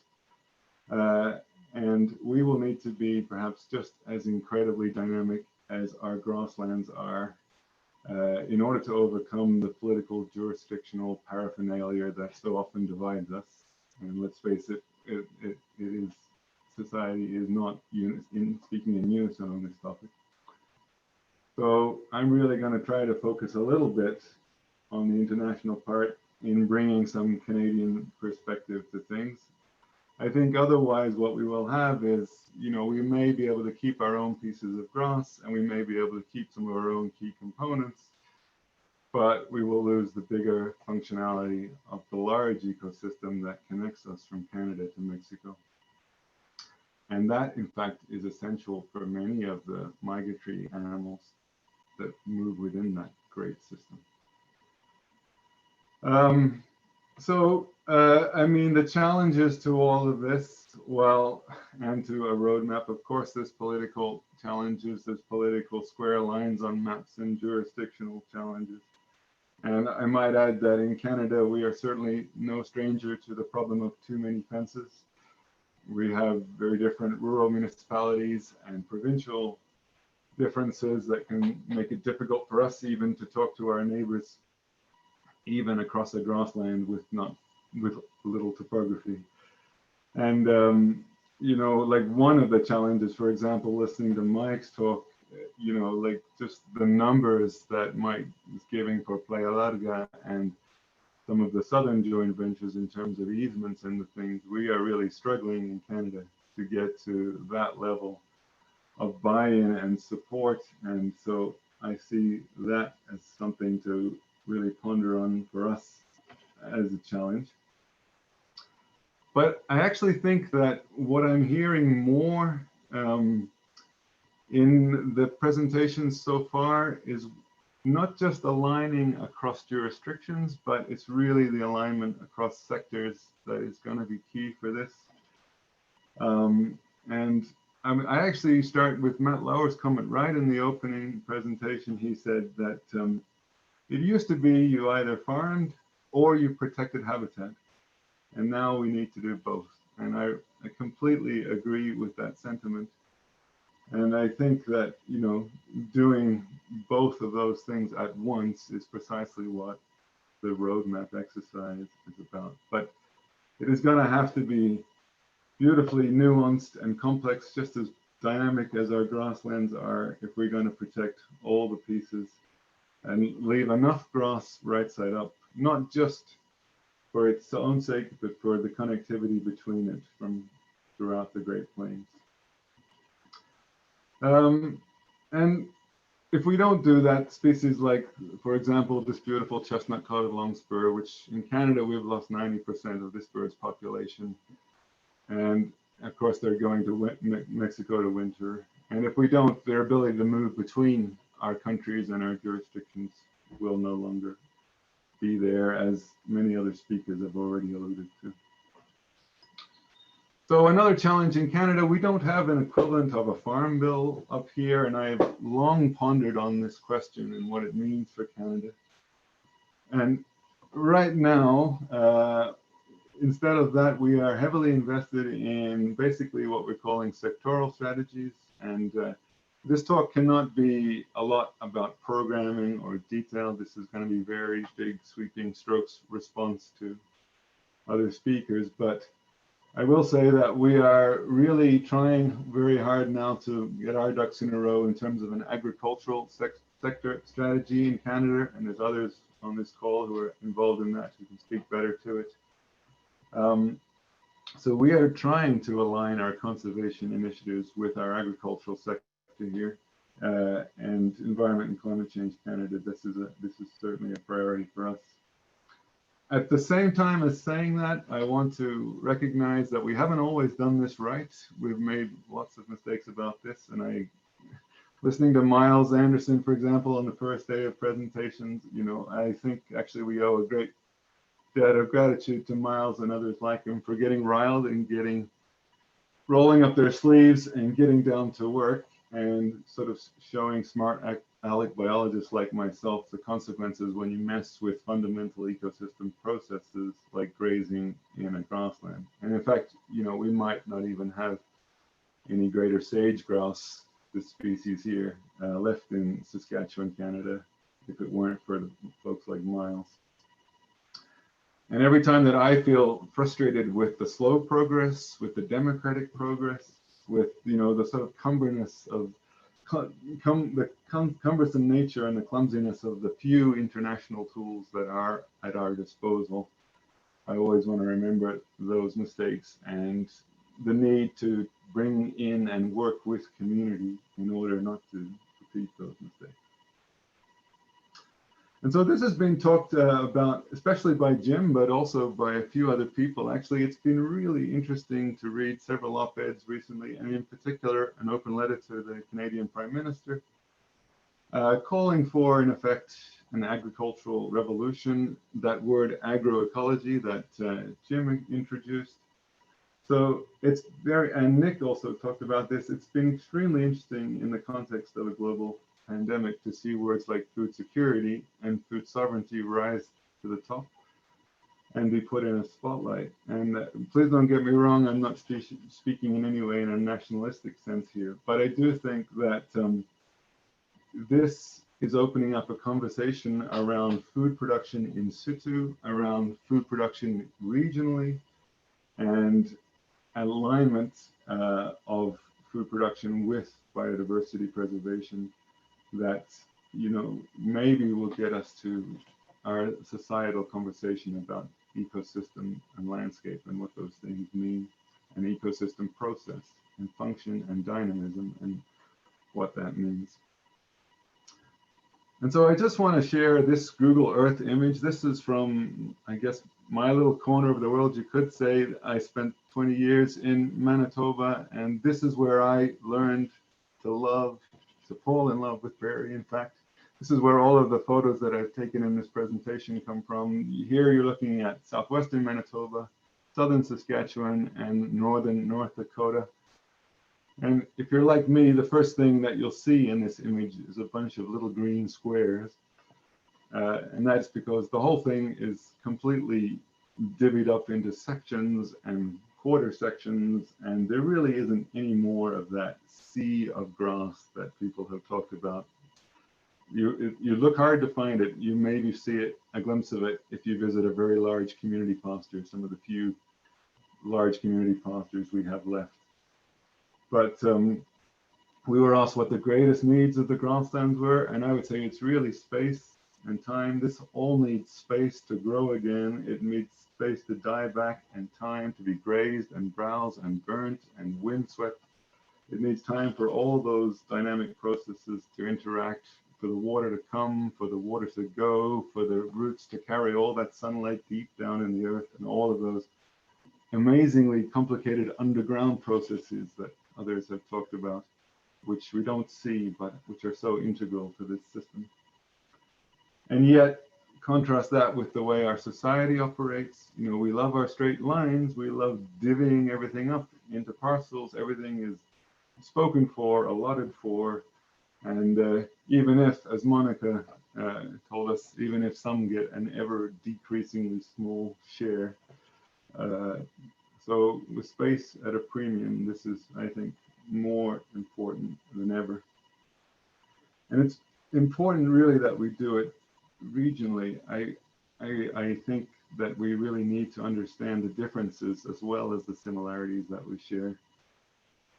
Because of course, one of the great ironies of biodiversity is that you can work very hard to increase biodiversity at a site or a small scale, but you might actually be decreasing biodiversity at a planetary scale or a continental scale if you don't allow the natural ecosystems to maintain their function. And of course, none of this is necessarily my idea, and this is not new. And even Nick spoke to this, you know, for example, with the bison and living with the dynamic nature of the bison and their vagrancies across the Great Plains, and what happens when you take away, you know, the foundation of the economies of so many of the people of the Great Plains, not to mention the ecosystem. So I have to salute all those working to restore bison and all the things that we're fighting to restore, other things that we're losing, even the really small beings that we've lost, like the extinction of the Rocky Mountain grasshopper and what that means, and how we really must not allow that to happen again. And so, it's sort of in summary and trying to make sense of all of this. And I guess we, you know, the big idea, the big innovation, the big proposal for a vision for grassland conservation, you know, my new dawn sort of thinking of this is that we really absolutely need a large scale international mechanism, and it must have a focus on healthy communities and healthy ecosystems at the same time, to do both, as Matt Lauer talked about in the opening presentation. Obviously, from all these presentations, you can see there is a lot of great stuff going on. There's a lot of awesome programs. I'm extremely encouraged to, with the 8 joint ventures, the JV8 that was mentioned in Mike's talk, and this idea of connecting 8 joint ventures between 3 countries and across so many jurisdictions. But I still think that ultimately we're going to have to really get this right by integrating even better. And it's going to have to be, in fact, get to the point where we embed this into our political systems.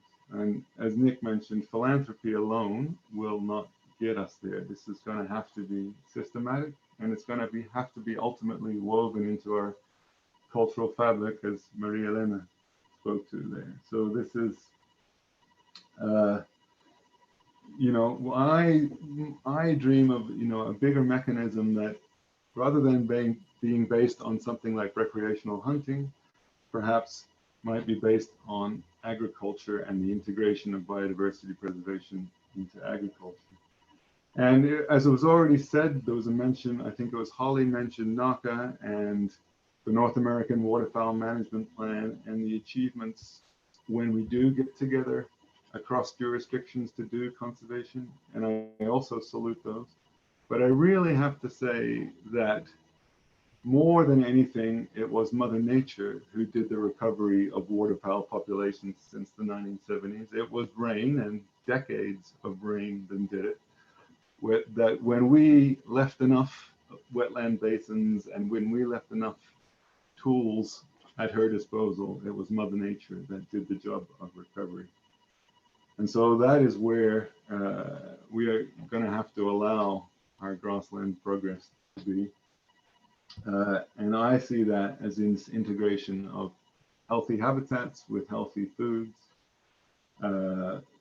we'll have to somehow get over our square line boundaries to a bigger picture. We'll have to transcend that such as to get our food production systems in line regionally and ecosystem wide and across our boundaries with our natural systems, processes, and our ecosystem functions. So I think for all the reasons that so many others have mentioned, we will be much richer for that. And thank you very much. Thank you, Christian. Really, really appreciate your thinking there. And just want to offer the complexity of what you just did in terms of citing a number of talks, not just from today, but from last week, and we'll have more next week, and challenging delegates to be able to be thinking at that connectivity and that level of trying to pull in all the different ideas and framing that all the different speakers are bringing in, and holding that complexity when we get into the next draft of the roadmap. And I say the next draft because that first one was informed by the survey, and now there's all these other layers of thinking and complexity that people can add in. So I appreciate you and your citation of all the different talks and trying to bring those together and thinking about the different ways that we can work with those ideas. I do want to recognize that it's 2 o'clock, and we had talked about wrapping this session up. So I think those ideas that Christian ended with is a great place to end kind of formally today. We did have 2 questions that came in from participants and delegates. And if people want to stay on, both panelists and attendees, to hear some of those answers, I would invite that at this point, but also recognize that it's 2, and so we'll kind of officially close. And those 2 questions, one of them that came up was climate resiliency. And so with all of these different things we're thinking about, all the different programs on the ground, the way this might look across nations, how also do we think about climate change and the impacts that's having, and how do we create something that's responsive and resilient to climate change? And then the second question that came up was around different modalities for conservation. And so seeing maybe land easements that aren't in perpetuity, but land easements that are for a period of time. And how do we deal with that? How do we think about some of these other forms of conservation that are out there? So those are the 2 questions, one around climate resiliency overall, and one about different modes of conservation. We'd invite others in the chat and Q&A at this point too, that panelists can follow up with afterwards. But if anybody has thoughts on those 2 questions who's still on, and people want to hang out, that would be, we'd be happy to have some more conversation here.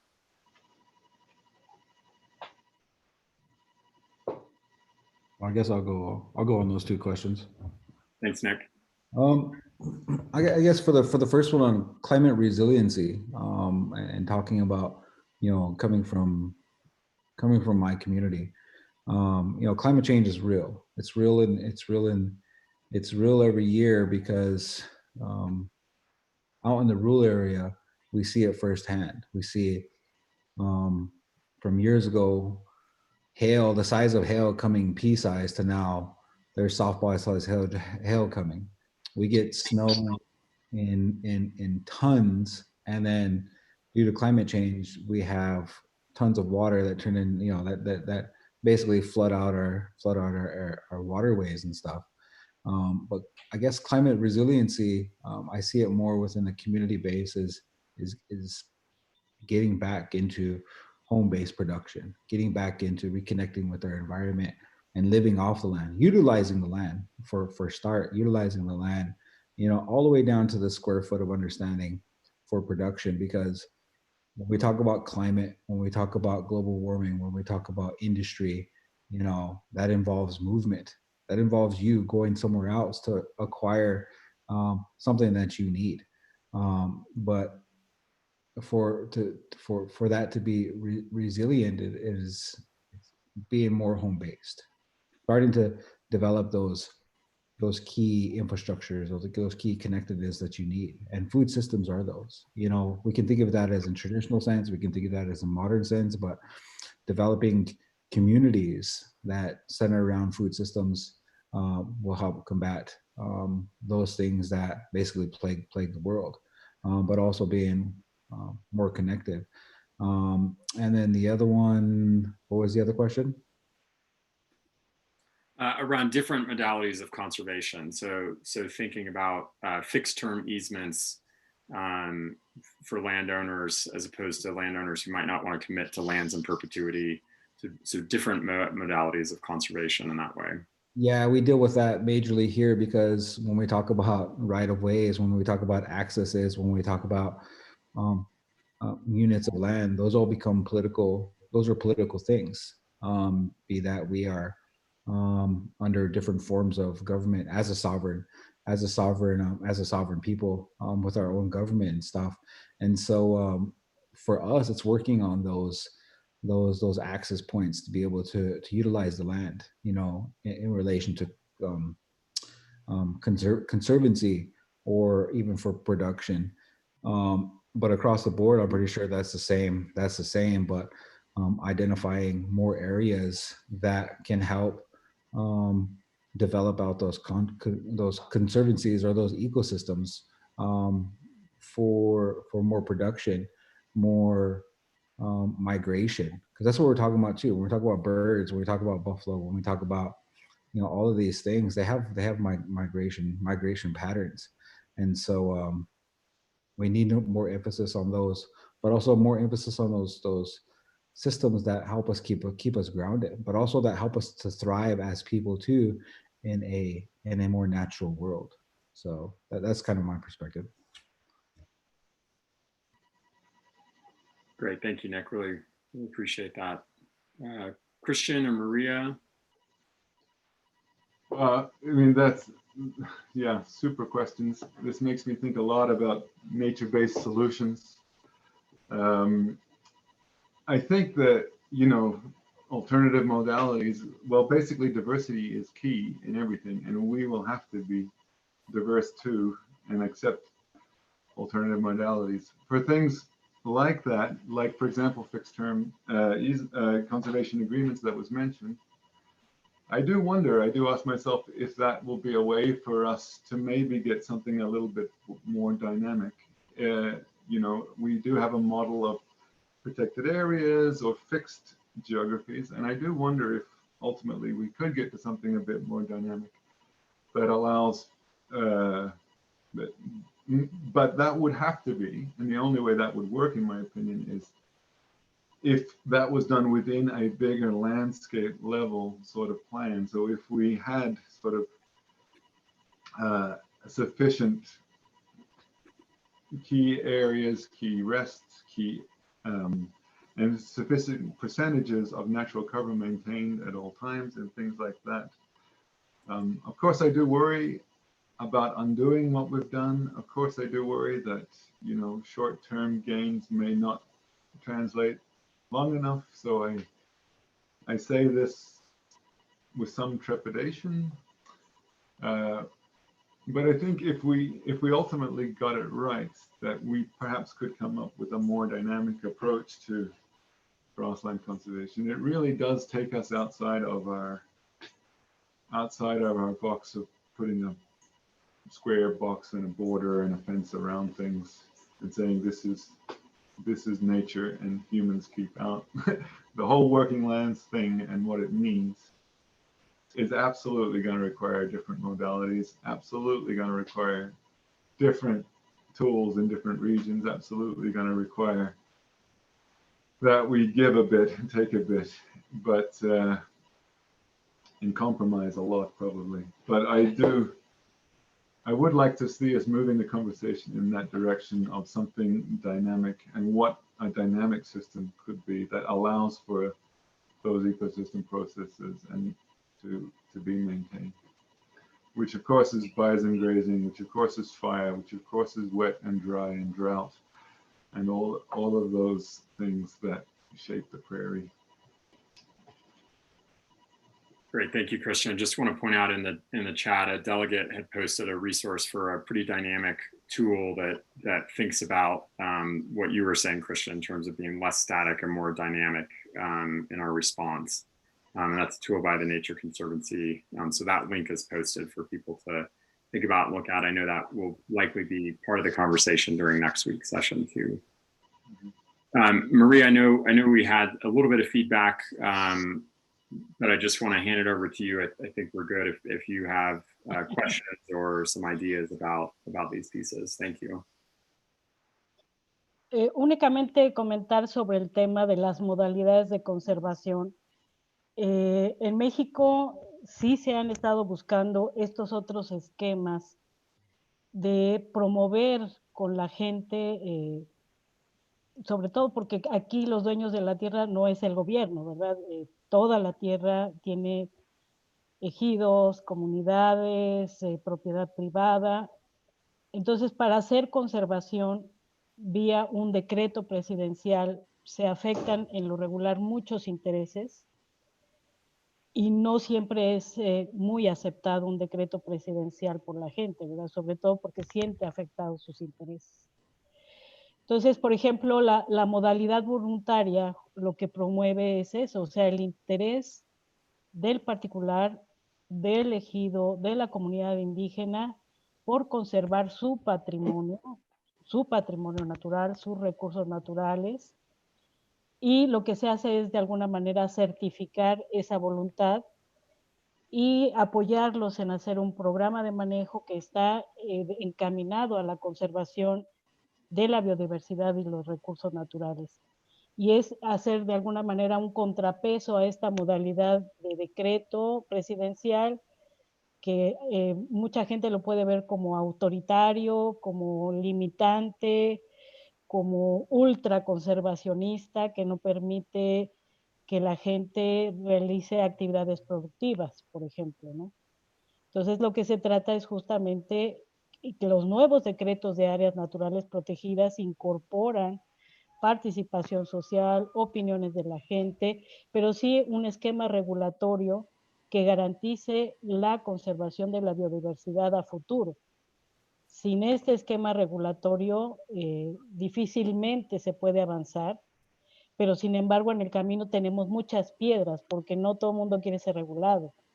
Los grandes empresas agricultoras, las productoras de semillas, las productoras de fertilizantes, de agroquímicos, la minería, o sea, esas grandes empresas no están dispuestas a tener regulación. Y es donde nosotros, por eso buscamos otras modalidades que son voluntarias de los dueños de la tierra, ¿no? Entonces, ese es mi comentario respecto al tema de las modalidades de conservación. Great. Thank you very much, Maria. Appreciate it. Are there any other questions that some of the co-facilitators, planning committee members are seeing, or that panelists have seen come up that you'd like to respond to at this point? We may, again, we can take some of them offline and follow up as well. I mean, just to add to that map that you were sharing, when you look at it, indigenous lands don't even exist on that map. I mean, they're grayed out, which means there's actually no partnerships within that. But I know a lot of it's identified as kind of federal partnerships, but anything else within inside that gray area, those partnerships don't exist. And I know that for truth. So whenever you see that map and you see those gray land areas, those are tribal lands. So yeah, that says a lot to have a gray area that is showing you there's no data coming out of there, which is basically a dead zone. So do you see the opportunity for partnership there then, Nick, and recognition of what those lands are? Yeah, I mean, because underneath the tribes here, like for the lands and the tribes in the United States, the partnership is with the federal government on that federal government relationships. But when we're talking about land conservancy, when we're talking about ecosystem building, when we're talking about food systems building, a lot of that philanthropic money, probably I think it's like one less of 1% of funding comes into indigenous communities in North America. And so you're talking about, you know, small pots of money are going to help to develop these systems, to help to regenerate lands, to help create food systems, to bring back, you know, the once thriving, the thriving ecologies. And so when we have maps like that, it shows a lot that there's not a lot of partnerships, that there's not a lot of funding coming in. There's not a lot of and there's not a lot of opportunities being created that should be, especially being the largest land stewards within the Great Plains. So a lot of those perspectives need to be sought out and need to be developed.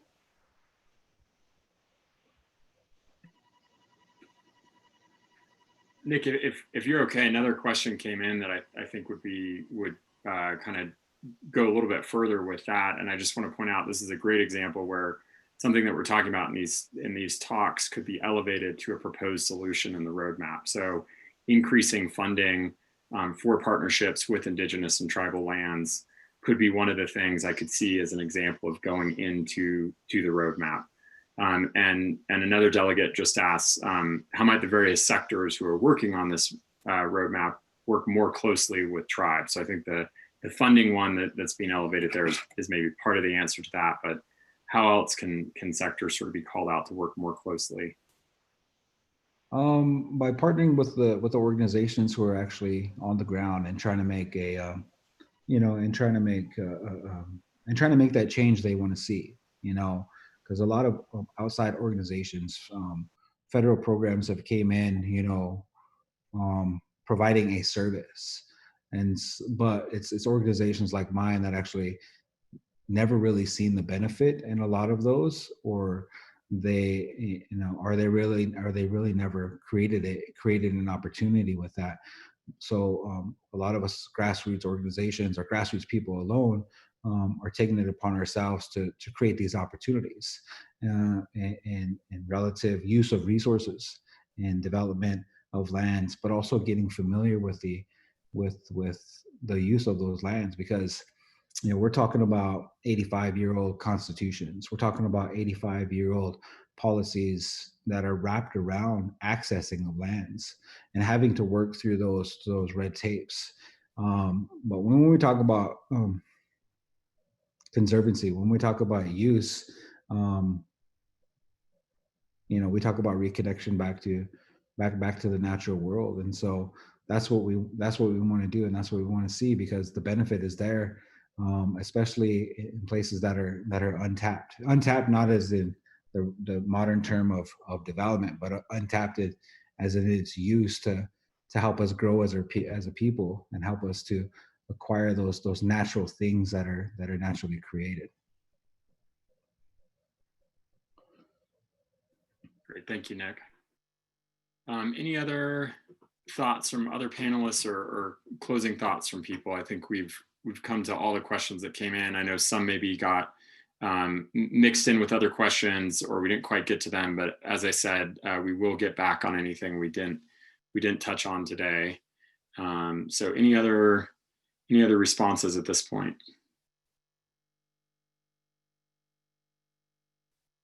Okay. Well, I want to thank all the panelists. I know that Mike and Jim and others are still on from the earlier panel. I want to thank Nick and Maria and Christian for your time today and perspectives, staying with us a bit after 2 to answer some more questions. I think all 3 of your talks elevated some really important themes here that got some energy and ideas and thoughts flowing both from you all and from the attendees. So thank you again for your time and insights. I think we're really getting a sense both of the complexity of this roadmap that we're working on, but also the great opportunity and potential that's coming out of it as well. So thank you for carrying forward the dialogue and these ideas. Thank you for all the attendees who stayed on here a little bit extra. And we just want to highlight next Thursday, July 23rd from 12 p.m. to 2 p.m. Mountain Time. We'll be back with our last speakers before the delegates go into work groups on July 28th. So please join us again. We'll be on YouTube Live and with the Zoom link. So we look forward to seeing everybody back here in a week. And thank you again for your time today. We will officially go off. Thank you. Thank you.